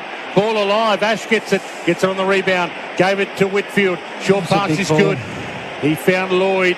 He's at half-back flank. Southern stand side. Giants trail by 7 now. Heads down the line. Up flies Hogan. He marks it. Good second grab. He looks around. They're not done with yet, the Giants. Chips the kick towards Cornelio. Got it. 80 from goal. Who does Cornelio want? Perryman screaming for it. Centre half forward in the corridor. He ignores him. Hogan's coming back. And now he's going to launch it. He launches to the pocket. Up flies Brown. He couldn't get there. Big Mark Pendlebury stood in the hole and took a ripper. 11 gone. Final term. 12 left on the Makita XGT clock. And Collingwood lead. Pendlebury balked his way around Toby Green. He dropped the ball in the process and got it back and then found Myercheck. Myercheck takes the contested mark at half-back. Still trying to work out what Cornelio was thinking, kicking that ball where he did. Out the side to Markov. No, it's going to have to come back. Things just weren't as they should have been. Myercheck with footy in hand, left half back. Wider still to Maynard. Takes 15 metres forward of the play to Mitchell. Tom Mitchell has crossed over to Collingwood for just this sort of occasion. Long down the line. Cox against Taylor. Taylor made the spoil this time. Cornelio tackled to a standstill by Sidebottom. The tackle went high. He's kicked it out in the full, isn't it? Cornelio threw it onto his boot and it went out on the full, but there's the high free kick. Negates all else. He had the ball inside their forward 53 occasions this term. Collingwood 10. They're right up against it, the Giants down by 7. Kick long down the line. Markov brought it to ground. Ward is there, tackled by Mitchell and dispossessed. Maynard creates the play to Sidebottom, tried to get it inboard to De Goey. It didn't come off. Buckley came up, tackled to ground and dispossessed. Cornelio has support from Ash. He'll kick out the far side to Ward. This is their moment now and they know it. He plays on quickly. He goes long but getting back Cameron. Collingwood with all the answers at the moment. And Darcy Cameron holds it up at half-back. They're 11 minutes and change away, Collingwood, from the grand final, if they can hold on from here. Heads wide, up flies Myercheck, got there late, couldn't mark it. Ball slapped down to the front. Play on, Buckley's got it. Loops it over the top to the Lloyd. It was out of play. Ball in. Shane Warne stands side. So, Here's the equation. On the Lifeblood Donate Blood Today scoreboard, Collingwood lead 8-10-58. Giants are 7-9-51. 14 gone. Last quarter, here's Gerard Whateley on AFL Nation. Keith to Daniels. He got it up to Tom Green. He got ankle taps. No whistle. He got grabbed by the ankle by Sidebottom. There's a certain amount of swallow the whistle and let them play, but you have to enforce the rules to some degree, and it's a ball up near the boundary. Well, you've got to enforce the rules. I mean, that was a free kick. It's crazy. Free kick. Tossed up. Daniels taken to ground by Nick Dacos. Throw it in. Right half forward for the Giants. Collingwood by 7. A fresh Briggs has just come on the ground, and this is where he's very, very good at grabbing the ball out of the ruck. Halloran's about to be activated as the sub as well. Briggs swats it forward. Nick Dacos cut it off, and he found a way through. High ball down the wing, a bit aimless in the end. Perryman knocks it against the boundary. Kelly gathers, kept it alive. Hand pass to Tom Green, balked the first option. Then hooks his kick to half forward. Toby's closing, kept it in dispute. Kelly followed it down, right against the boundary again on the stretch. He kept it in, but only as far as Quaynor, who took it over. 7 points to margin. Collingwood's favour. The crowd in Collingwood's favour. Fitness, freshness in Collingwood's favour. Last quarter momentum has been their forte. That's in Collingwood's favour. Ball knocked down towards Ginnivan. He's fresh as the sub. He's come on and given them something. Sidebottom inside with the handoff. Penalty. Their all-time great couldn't get away. And he's dragged down, middle of the ground. It's a really good tackle, isn't it? Well, they're holding on here, but they just can't get any free flow, the Giants. Haven't seen any sort of run. Big pack around it. Briggs had it. Tackled quickly. Sidebottom to Nick Dacos. The crowd tells him he's hot. He fans it wide to Cameron. Can't mark it. Nearly a free. Ginnivan picks it up. Hammers it inside 50. Ugly ball. Looked like insufficient intent to mine. Oh, it's a terrible call, isn't it? Collingwood coming off the ground. He's subbed out, I should say. Free kick Giants, half-back flank, and they're off and running. He took the full territory Iden, had a bounce long down the line. Cox and Moore both up. Keith did well. Paddles at the Giants' way. O'Halloran slapped it further on. Over the boundary. Umpire's going to knock him off for insufficient intent. The last two calls have been disappointing, What's he supposed to do? If he takes the ball, it's out of bounds, and he knocks it along. Anyway. Quaynor with footy in hand does his own signalling. And then follows through with a kick up the line. Myercheck got to the front. Iden the spoil. Ginnivan underneath. Hand pass to Sidebottom. Kick smothered across his boots. Perryman got it going forward, then ran into Nick Dacos. It was over the boundary to be thrown in.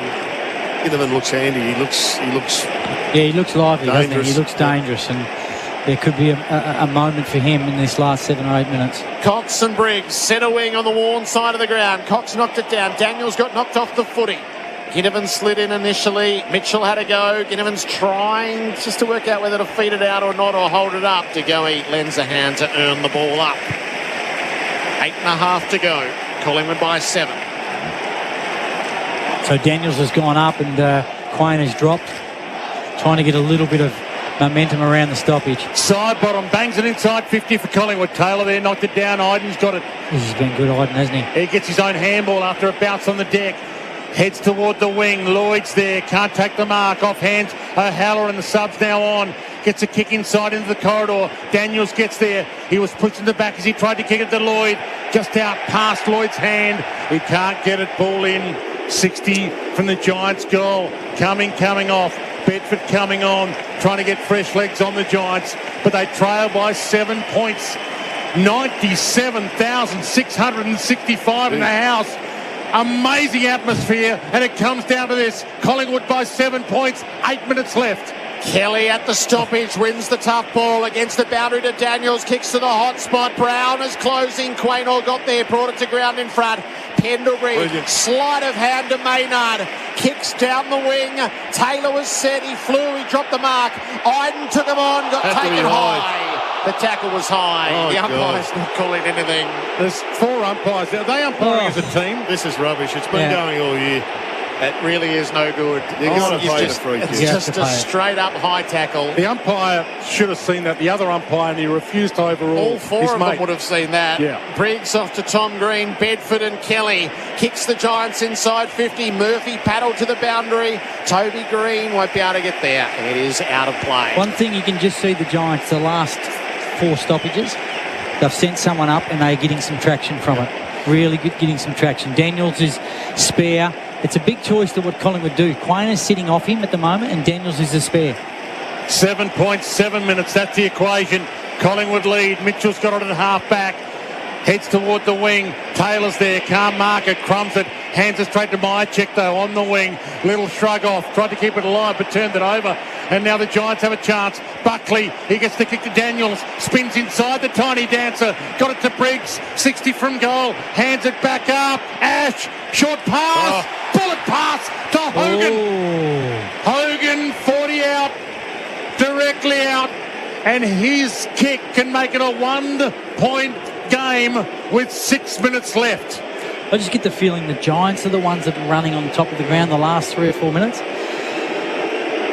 I mean, just that piece of play then. They were really sharp. The boos come. Hogan, probably the biggest moment of his career from 40. Draw punt. Got it. He's got it, and it's a 1-point game. The Giants are not done yet. Well, Sergeant Schultz, Dwayne, good say. Hogan! He's got him back in. 8-10 to 8-9. Collingwood leads. 6 minutes left in the final term. Great to have your company on AFL Nation for Elders Real Estate and for Tyre Power. Get the power. Here's a little more from our experts. For local expert, a job well done. Jared Healy, Leon Cameron. You just get the feeling, is it Ginnivan at one end or Toby Green at the other? They'll put Green deep for these very reason. And it's just the last 3 or 4 minutes. The Giants won 3 or 4 crucial stoppages. You know, Mason Cox has got the big advantage. It's huge here. It's a huge centre bounce. Briggs has been really good. AFL Nation for Elders Real Estate and Tyre Power. Get the power. Briggs knocked it straight into Cox. It ricocheted to Callaghan. Got it to Cornelio. It's a prodded ball halfway past the middle. Nick Dacos flew. He didn't complete the mark. No, he's not going to pay it. He was there too, the umpire. Yep. It looked like it hit the ground, but maybe it didn't. Had it, lost it, hit the ground. And then he jumped on it, and then he was tackled high. Cripps punches it down. Crisp able to get hold of the footy, kicks up beyond halfway. No mark taken. Iden had a little fumble. Time to recover. Outstanding, He's got support for Whitfield. McCreary closes on him, couldn't affect the kick. Callahan at centre half back. Whitfield goes flying by. Kick out the far side now. O'Halloran's turn to go. He flew. He didn't take the mark. Quaynor does well. He rode the tackle but coughed the footy up. Kelly's got it. Kicks the Giants inside 50. More one way, Maynard the other. They cannon into each other. Spoils were made. Pendlebury down. Side bottom had a fumble. Callahan knocked it only as far as Maynard. Off to side bottom. Slipped a tackle. Kicked the ball down the wing. Giants are all committed to it. Kelly knocked it. Crisp. Hand passed inboard. Ginnivan doubled back through the traffic. Out to Mitchell on the break. Now to Hoskin Elliott. Has a look inside 50. Doubled back. Got caught holding the ball. What sort of tackle what a moment for Oak. That could be the match winner. O'Halloran, what a tackle. It could be the match winner. That was amazing. Hoskin Elliott, that, if he sent it forward, could have been a game changer. And right now they're clinging to a 1-point lead, and Hogan's the one, isn't he? Threatening to steal this. He heads along. Toby Green, he's got 2 against him. He flies, he can't mark it, but he knocked it out. And that's all that was required there from Toby. Halve the contest and get a ball in. It's a 1-point game. Collingwood lead 58 to 57. 4:39 left. Packed MCG. Just under 100,000 here. Briggs slaps it inside 50. Josh Dacos to Nick Dacos. All the poise in the world. Bobby Hale and Elliott. They both went up. They spoiled each other. The ball hits the deck and we'll get a ball in just the Giants side of the wing. Jakes, Collingwood haven't been forward for 7 or 8 minutes, have they? Tossed out right half forward for the Giants. Cox knocks it down underfoot. Chris couldn't get it this time. Nick Dacos hand passes it straight to Kelly's Kelly. out. Breaks into open space. Kicks up to full forward. Keith. Oh, great lunging spoil made by Murphy. Toby Green against the boundary. Outside of the ball. The true genius. Marked on the goal line by Sidebottom. It was going through dead centre. Dead centre it was going through. And Sidebottom hustled back to mark. And he couldn't knock it through for a behind either because scores would have been level. He had the poise there, Sidey. He had to mark that. He couldn't fumble it through. It would have been a behind and we'd be all tied up. But he took the mark. Howe goes long. Cox flies off hands. Huge ball to win. Hoskin Elliott wins it. Kicks to the middle. High ball. Buckley bump. Ginnivan goes. Ginnivan got. Ginnivan gave. Elliott a sneaky chance. Ginnivan back in. He rolls to McCreary. It's just a moment. McCreary tackled hard. Got it to Mitchell. Pumps it inside 50 and getting there, Perryman. Big grab, Perryman.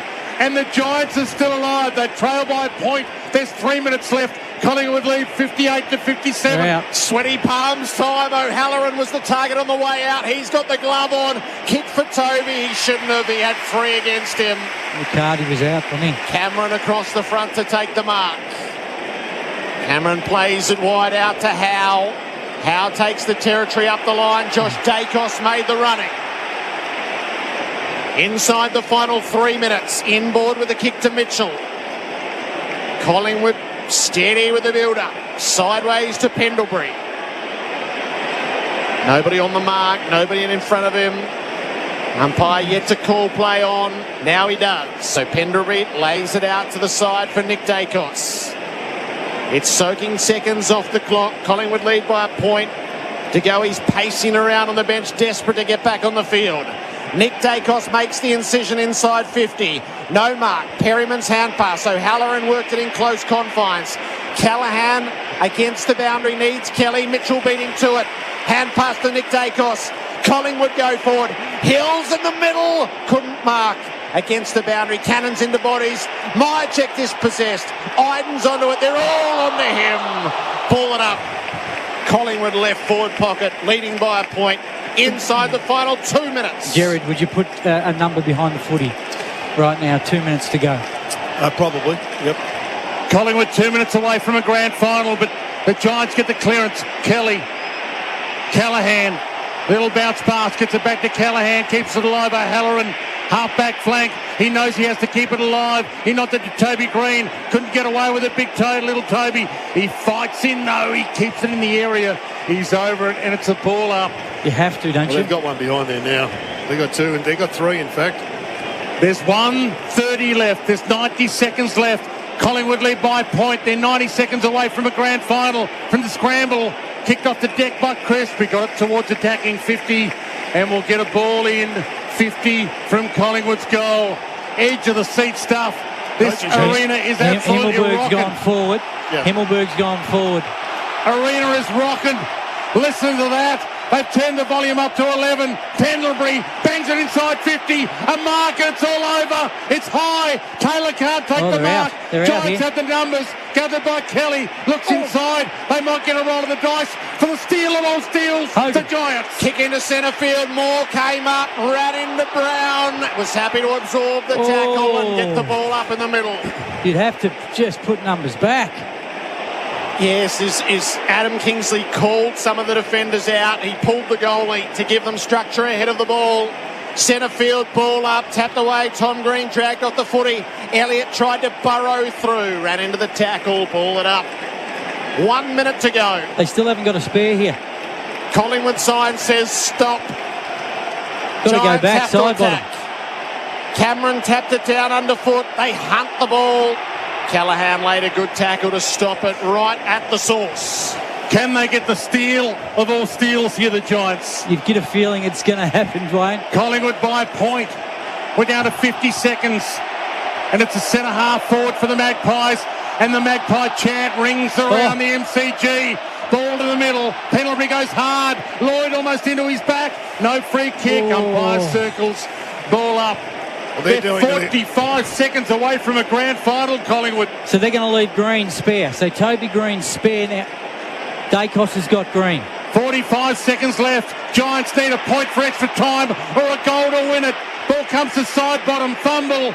Perryman's got him, middle of the ground, massive pack around it. Umpire circles, and we're down to 30. Have to have a spare. You've got to have a spare. 32 seconds left. Collingwood are doing to the Giants what the Giants did to Collingwood 4 years ago. What price of stoppage? Elliott's onto it. Kicks out to the wing. Josh Dacos in pursuit. Kelly comes at him. Josh is able to gather, being pursued. Turned his hips forward and got away. Kicks perfectly. Hoskin Elliott marks. Collingwood fans rise as one. Hoskin Elliott has the ball for as long as he's allowed. He lays it off to the side, and it's safe. It's safe. Collingwood survive. The quintessential preliminary final thriller. Craig McRae's men will go to the grand final by the margin of 1 point. Side by side they stick together to uphold the Magpies' name. See the barricades are shouting as all barricades should. Oh, the premiership's a cakewalk for the good old Collingwood. The fireworks light the night sky at the MCG above 97,665 who were tortured to the very last seconds. Collingwood 8-10-58 defeat the Giants 8-9-57. Magpie players swarmed to each other. The Giants players collapsed on the spot wherever they were when that final siren sounded.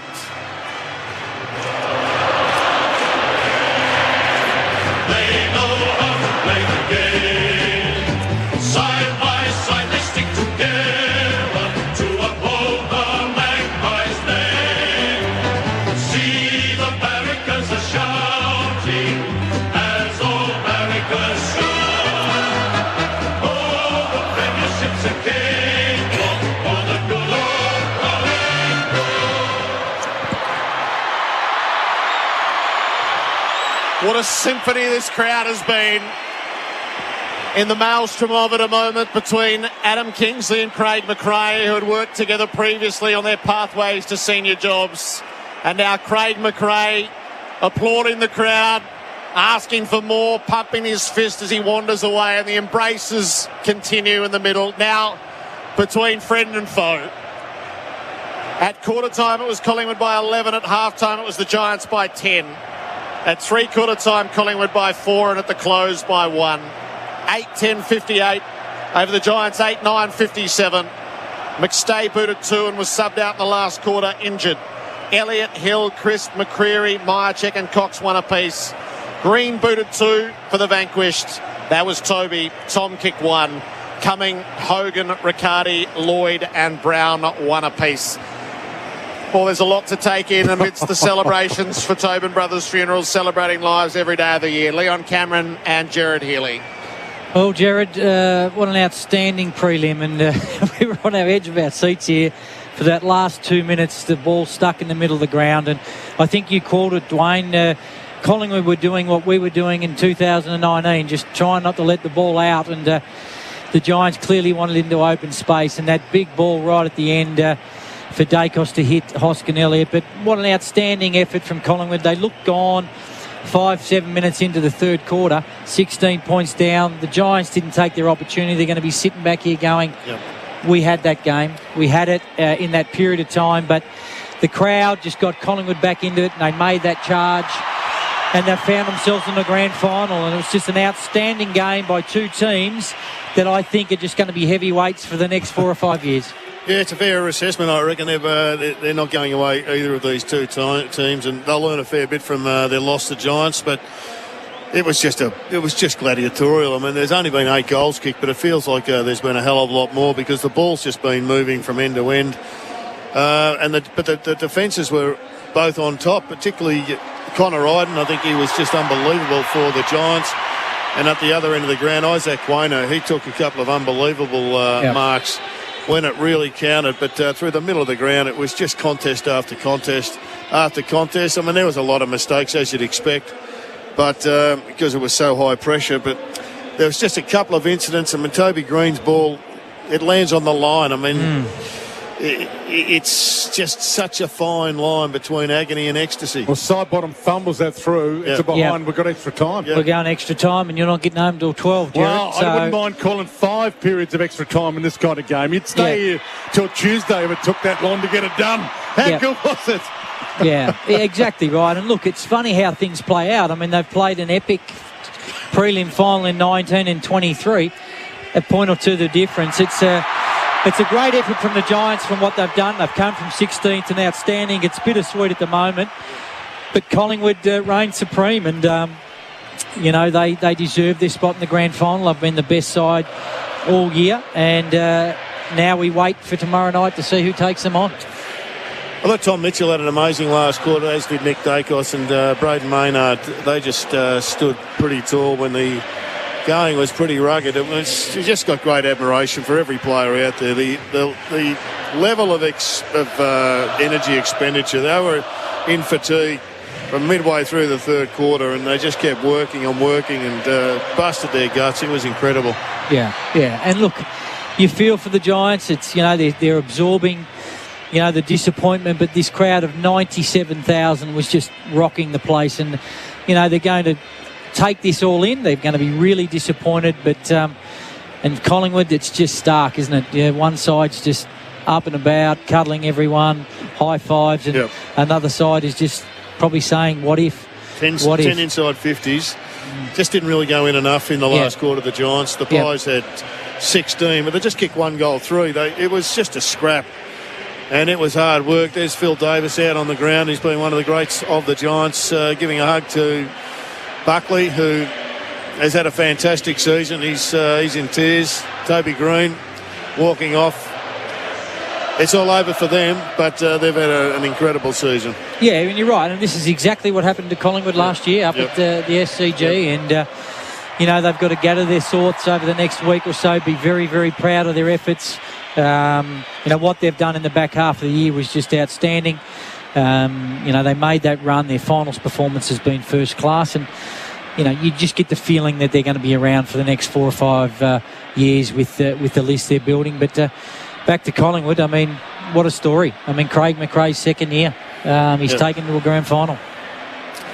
It's a pretty even performance by the Pies. I think Jordan Ngai was really good for the entirety of the match. I think Nick Dacos came good in the last quarter. He had 28 possessions for the game, but his influence, I think, really was much more significant in the second half. But Jordan Ngai was 17 contested possessions, and he didn't get on the scoreboard, but he had 13 clearances. I mean, that is 7 more than any other Pie. Yeah, it's a huge performance. It's a big number. Yeah. And it's a massive game in a prelim for him. And look, I thought he was best on the ground. He just had real good clearances, didn't he? Yeah. He made something happen. The jubilation, the joy on Craig McRae's face. Yeah.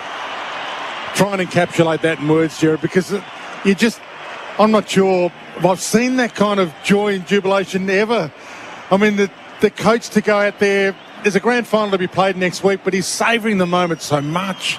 You got to love that, don't you?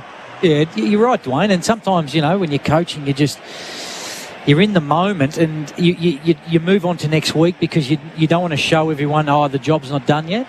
But, that's the breath of fresh air that Craig's brought to Collingwood Footy Club, the biggest club in the land. And he's walking around high-fiving all the supporters. He's brought them into the footy club. And, nothing but admiration. And, we look forward to seeing what happens next week. I don't think we'll fit in 92,000 Collingwood supporters. No, we need a bigger stadium, Jared. Can you organise that? Yeah. I think when you've lost the prelim final by 1 point last year and you get across the line by 1 point this year, you're entitled to be jubilant. Yes, absolutely. Ginnivan gets a game next week, doesn't he? He gave him something. Does. Yeah, he did. He did, definitely. Everything we're seeing from afar is that McStay's out. Yeah, I think you're right. The desperation, the consolation, and the heartbreak. Reading the cues, McStay's out. There's too many people gone over to him, put the hands around I wonder if it's was it concussion or a knee or something like that. Because they ruled it early, didn't they? Yeah, well, if it's concussion, there's no choice. But if it's a hamstring or some sort of injury, maybe he'll be able to fight his way through it. There's been miracles in the past, Stephen May with his, but not sure what it was. But this song downstairs, I hope they put it on the big screen, which I think they will. So Collingwood are in control of the screen. 70-odd thousand here are about to belt this out with Collingwood downstairs. So this is going to be fun. Yeah, the odd moment is that the vanquished are still on the field, the Giants. They went down to their fans at the punt road end to thank them and to hand out their signed footies, and they're still milling at the top of the race as the Pies are hitting the rooms. Let's get the noise from in the rooms here. With Collingwood 1-point victors. Taylor Adams is the first there to greet Darcy Moore. You're right, Jared. Taylor Adams is saying, look, I'll come in for next day. I might be the marking target, but put me in. There's a way back if he's right. Does change their structure a little bit next week if he's not there. First grand final since 2018 for Collingwood. Rucks, 1-4. Well, what's happened in the interim to deliver them to this? The second year of Craig McRae's reign. Sees them qualify for that one day in September. John Noble right in the midst of it all as well.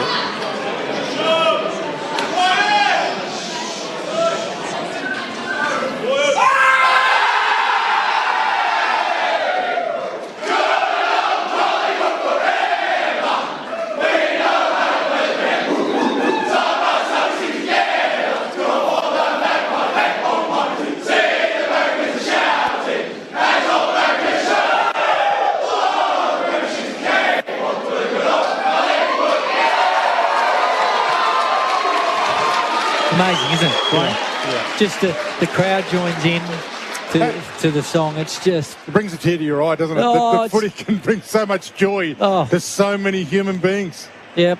And look, we've loved to hate Collingwood, but the last 2 years have just been a wonderful ride, and they deserve to be in that position for next Saturday.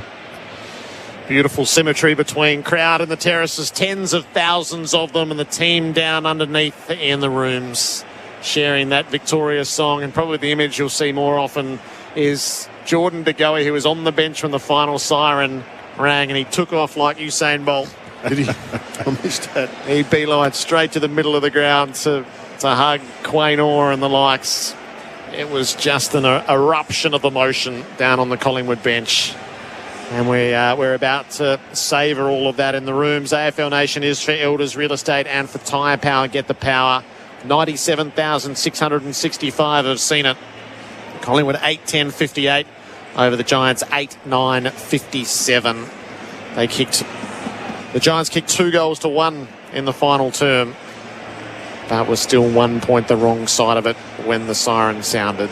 So 1-3 to 2 goals straight was how the last quarter unfolded. And so many opportunities in that third quarter, the Giants, that they just made bad decisions. Where for the past 11 weeks, those decisions have just been going through, haven't they? Yeah, they've been just natural. They've just executed subliminally. But that's the experience they'll hopefully take into next season, which helps them go to the next level, that they can deal with the pressure. Yeah, you're right, Jared, and misses that would normally have been going through the last 2 weeks, and the Bedford miss, even in the first quarter, the Riccardi miss, and they'll be ruined some of those chances. But equally, Collingwood made some poor choices as well. But at the right time, they just made. If there's 100 good decisions, they made 4 or 5 better ones than Giants, and it's cost them a spot in the grand final. So Braden Maynard's going to join us in the rooms in a few moments' time. The game wasn't sealed until the final siren for Loctite, limitless bonding possibilities. He had a big game, Braden. Yeah, he did. Particularly in that first half. What's he kept Toby to? Well, Toby had 17 touches. Kicked 2 goals. Yeah. If he kicks his third, they win. He only has to kick 2 goals, 1. Yeah. Yeah. Yeah, exactly right. No, he's been very, very good on the halfback flank. It was a inspired kick, but it was. I mean, normally you kick a boomerang, you're going to kick it a bit harder, but because he was so tight, he had to caress it, so to speak. But in the end, it was.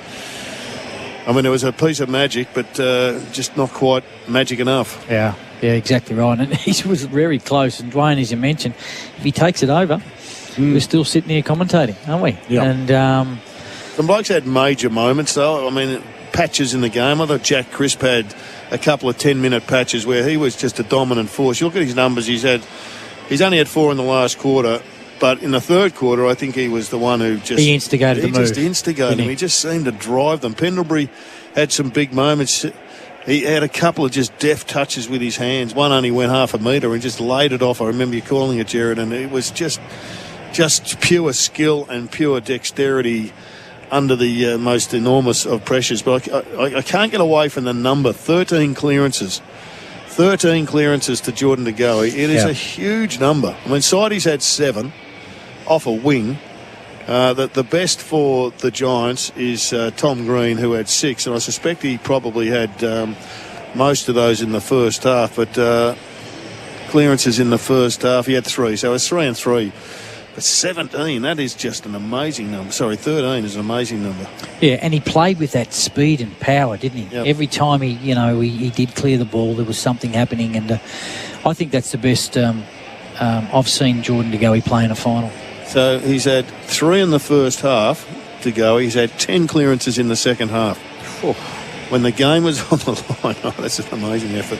Yeah. What was your moment, Jared? What do you think throughout the game? A moment that's just turned, they've won by a point. What did you think was the difference?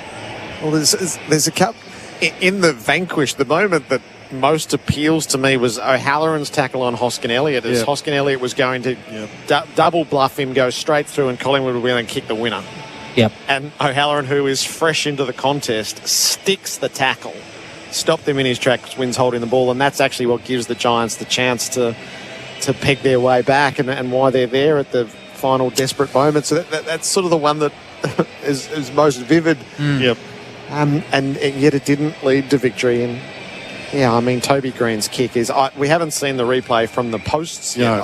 I can't wait to see. I reckon Steele Sidebottom took that on the little line that's painted in the middle of the goals. That's how precise it was. Yeah. It was dead centre going through, and Sidebottom's there to save it. It's funny looking at the last piece of play when it went out to Dacos, and Dacos hit Hoskin Elliott. Yep. And he marked it, then chipped it back to Bobby Hill. Bobby Hill chipped it back, and the siren went when he kicked it, but it went over the head of the Collingwood player. Oh, did it? And because he fell over. Right. And luckily the siren went because a giant could have ran on and grabbed it. And now I think he kicked it as the siren went. Yep. Okay. So it could have been one of those Simon Beasley, Gubby Allen moments at Whitten Oval. I saw one of the great defenders games last week, Stephen May. I don't think I've seen a better defenders game for a long time, but there's a bloke called Connor Iden out here today that he was superb. Yep. Iden, he was probably the best defender on the ground in my view, and he made a significant contribution because he turned forward attacks from Collingwood around so many times. Quite a superb effort. It's funny how things work out, Jared. I remember we were at the draft. Yep. And Adrian Caruso was the head of recruiting. He said, I know we can only have 5 picks, but if we can get a 6th, I really want to take Iden. Yeah. Now, Iden, I think, went out to about 65. I was at the draft for the first half of it. Yeah. And then I jumped in a cab to get to the airport. I had to get out. And what happened is Wayne Campbell rang and he said, listen, we're going to try to convince Dave Matthews to take Connor Iden. We're going to have to squeeze him into our cap. Yeah. And the rest is history. Yeah. And they've taken him at pick 68. It was a great pick from Adrian Caruso. And he's just played an outstanding game in a prelim final. He's had a big year. Yeah. Really has developed. He came up in the Geelong Academy. They were keen on him. I'm surprised if he went at 68. They didn't jump. But No, he's a player. He's a hell of a player. They've got a great side. You don't get into a prelim final unless you've got a terrific side. But Jamie Elliott, he nailed a goal when it most counted in that third term. He hasn't had a great finals campaign, but he might just turn one on when it most counts. Kick one goal too today. Hoskin Elliott, interesting. He wasn't as prolific as he was in the first week of the finals. Finished up in the forward line.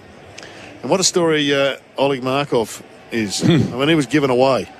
And now he's playing in a premiership, or in a grand final, I should say. And what about that massive moment here in the wing right in front of us, Brown Markov? Yeah. He runs through kids and all of a sudden they score. Yep. So it was a huge moment in the game. Huge turnover, that one, wasn't it? Yeah.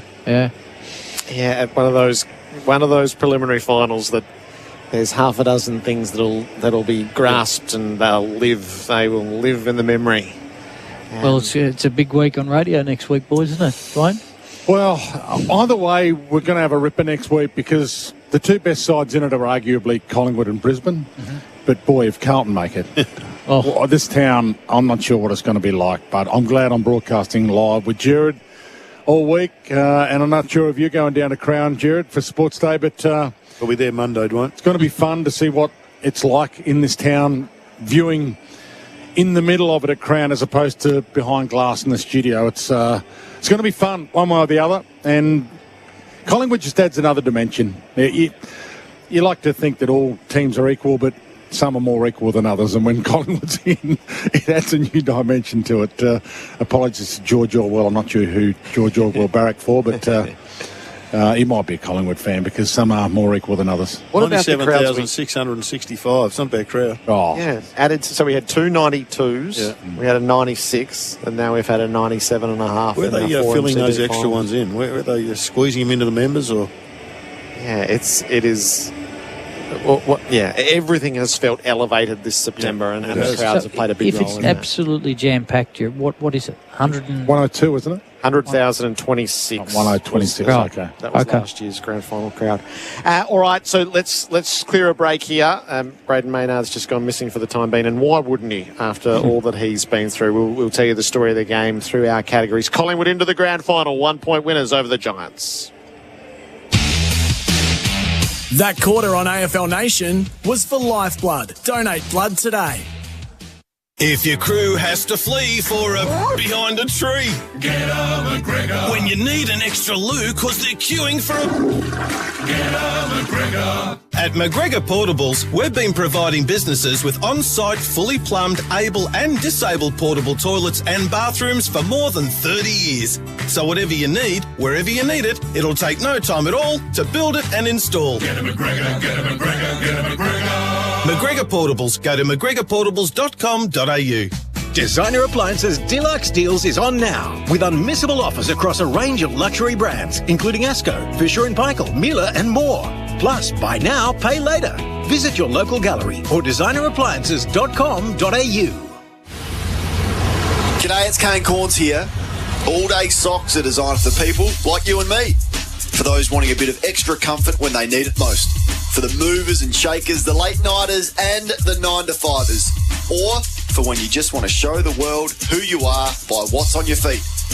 For all-day comfort, everyday quality and everyday style, it has to be All-Day Socks by Underworks, the number wonder down under for socks. For over half a century, there's one name that Aussie gardeners have come to trust. Holman offer a range of quality watering equipment with an affordable price tag. For the past 55 years, this family-owned business has been helping gardeners save time, money and water. And now, with Holman Smart Watering products, you can water from anywhere, anytime, all from your smartphone. So, protect your garden from the heat this summer with the name you trust. Holman, for the smart gardener. Tradies and service providers, are you looking to improve your cash flow and reduce your paperwork? Then sign up with Australia's fastest growing team of local experts. You'll improve your financial security and work flexibility. Enjoy no sign-up fees? Tick. Better cash flow? Tick. No paperwork? Tick. Exclusive leads? Tick. And finance options to get you on your way? Tick. Ready to join the service revolution? Become a local expert by visiting localexpert.com.au today. A job well done. Hi, bank. Hi, the fixed rate is about to end on my home loan and I just checked my new rate. Most suckers don't. Well, I'm glad I did. Congratulations! Happy new rate! I'm not celebrating. My new rate is horrific. Terrific for us! Are you popping champagne? I'm sorry, gotta go. The conga line is starting. Wait for me, Perry! If you want to be the one celebrating, go to athena.com.au and switch to the lender that gives a buck about you. Athena, love us and leave us. It's raining gift cards thanks to the Monopoly game at Macca's. You could win one of thousands of gift cards from the iconic Amazon.com.au, FPOS and more. Download the My Macca's app and play today. Ends 24th October. For full terms, visit mcdonalds.com.au. Looking to make a move? A sea change or tree change? Downsizing or investing? Not sure where the market's heading? Let Elders Home Loans do the work for you. Elders Home Loans can tailor a home loan package to suit you, wherever your dreams may take you. A suburban street, a city tower, or a rural retreat. Our network of brokers across Australia are here to support you. We're here to welcome you home. Contact an Elders broker today. Visit elders.com.au/loans. Ah, the Ssangyong Rexton. It's the one with enough room to swing a cat. With big 7 seats, giving you plenty of room for all the gang. It's the one with 4x4 and 3.5 tonne towing. That's more tow than a Roman sandal. It's the one with more bells and whistles than you can poke a stick at. And it's the one with the 7-year unlimited kilometre warranty for under 49 grand. Better go have a squiz. Ssangyong Rexton, it's the one for all. Drive long, knackers, drive long.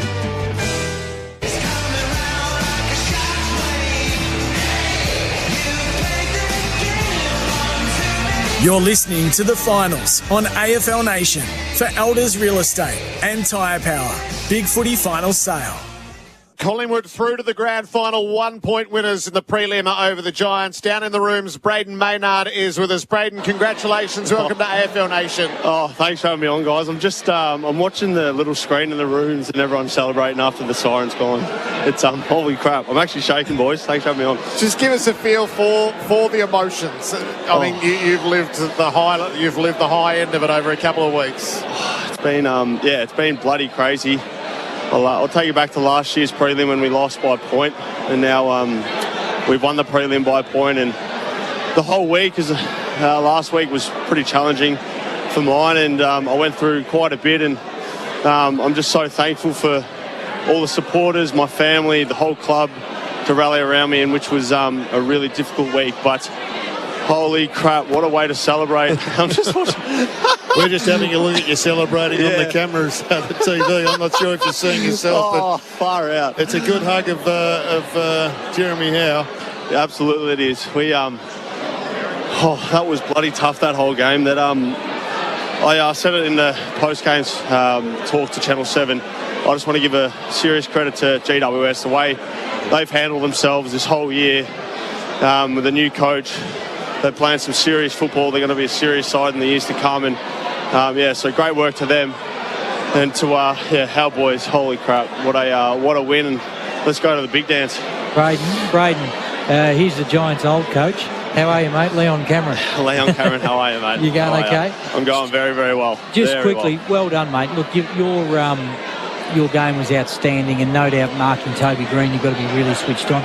What were you thinking that last play, the last 3 minutes when he snapped the goal from the boundary line and it fell short and sidebottom marked the ball? Well, anything's possible with Toby. He's obviously one of the best players in the game, if not the best player. I highly respect him and, love matching up on him. I've had a few matchups with him over the years, and when I saw him kick that goal, I just thought, surely not. Got blocked out of the way, but still sidebottom on the goal line, doing what a winger should do, and saved the goal, which was elite work. You went to school with Toby, we're told. Toby Green? Yeah, same school anyway, D-La. Yeah, D-La. I'm not too sure if I went to school with him, D-La, represent. So those last, 3 minutes where you barely let the ball out of stoppage, how well drilled are you in those moments to try to save a lead? Very well drilled. We get to work every week on it. We train specific plays during the week, so when it comes to game day, we know what we're doing, and that was just unbelievable. 1 point up, and to just control the game in the last sort of couple minutes. It's why we play the game. It's why we train it during the week, and massive shout out to the boys to be able to get it done tonight. That's a huge win. Can I ask you to go back to the first 10 minutes of the third quarter? You look like you were just about ready to be beaten. I mean, your kicking was horrible, unlike yours, but the team's kicking was horrible. The Giants were dominating, going inside forward 50, just couldn't put you away. But all of a sudden, I think Jack Crisp had a really good 10-minute patch, and you all snapped back to action and kick started hitting targets again. Yeah, absolutely. We GWS defended us really well. We found it hard to get the ball moving, and we came into the third quarter just wanting to get the ball going. We felt like we were a little bit slow in the second quarter, but we got to play the minutes to beat us. And it's a great big shout out and a lot of credit to our boys to be able to overcome it, get it done, and get the win. Braden, we just noticed at three-quarter time McStay was a little bit upset. Was he? How did he was subbed out of the game and brought Ginnivan in, which he had some really good crucial touches. Does he seem okay for next week? I saw him. I actually did know that he got subbed off, but I'm not too sure why he got subbed off. It'll be interesting to see what happens there, but he's a very important player for us. Love the way he goes about it. And when Guinea comes on, he just gives that spark. The crowd love him. Every time he goes near it, you just hear the Guinea chant. So, holy crap, let's one more. All right, what does it mean to you to be back in a grand final, Braden? It's been a couple of years since I was blocked in 2018. So, it'll be good to get back out there. I'm looking forward to it. It's a hell of a week. You got to embrace it, slow down a little bit, and just take it for what it's worth, because it's amazing. Good luck with it, Braden. Congratulations tonight. Thanks, guys. Well done, Appreciate mate. having me Well on. done, Braden. Cheers. Braden Maynard with us in the victorious Collingwood rooms. 1 point winners over the Giants. Why don't we do the votes for Whirlpool, your leader in kitchen and laundry appliances, and then we'll see what else we get through. We're going 1, 2, 3 or 3, 2? I'll go one up. Well, Jared took the easy one, and he'll get to the 3. I thought Quayner's game was fantastic. I've given him 1. His counterpart up the other end, Connor Iden, I've given 2. And Jordan DeGoey got the 3. Hands down. Yep. 13 clearances, 34 possessions. Look, Tom Green's a little stiff. He could have easily had 1. I like Sidebottom's game. Yep. There's a number of guys who could have got it, but those 3 were fantastic. It's the coach's 50th birthday, and a cake has just been delivered into the inner sanctum room, and the candles blown out. What a present that is. Craig McRae taking his side to a grand final on his 50th birthday. It's funny how the world works. 3 to DeGoey, 2 to Iden, 1 to Quaynor. The smart play for Australian mate. It's important to buy Australian right now. That's clearly Steele Sidebottom, who gets back onto the goal line and saves the potential winner from Toby Green's boot. Support Aussie-made products. The tackle of the game for Toro, count on Toro to get the job done, was Xavier O'Halloran, who got incredible moment, wasn't it? Hoskin Elliott. It was an incredible moment. Have we got power rankings for Red Energy? We have got the Red power Energy? rankings. We've got at the top of the rankings, I reckon Braden Maynard has bobbed up with 117 points. Perryman 115, Tom Mitchell 114, Taylor 113, and Darcy Cameron came forward with 111. That is for Red Energy for 100% Australian electricity and gas. The fantasy points for Sonos. Game-changing sound this finals season. DeGoey 114, Mitchell 107, Kelly 106, Nick Dacos 100. The players in triple figures. Sonos, game-changing sound. And the mark of the day, thanks to Flight Centre, your real deal centre.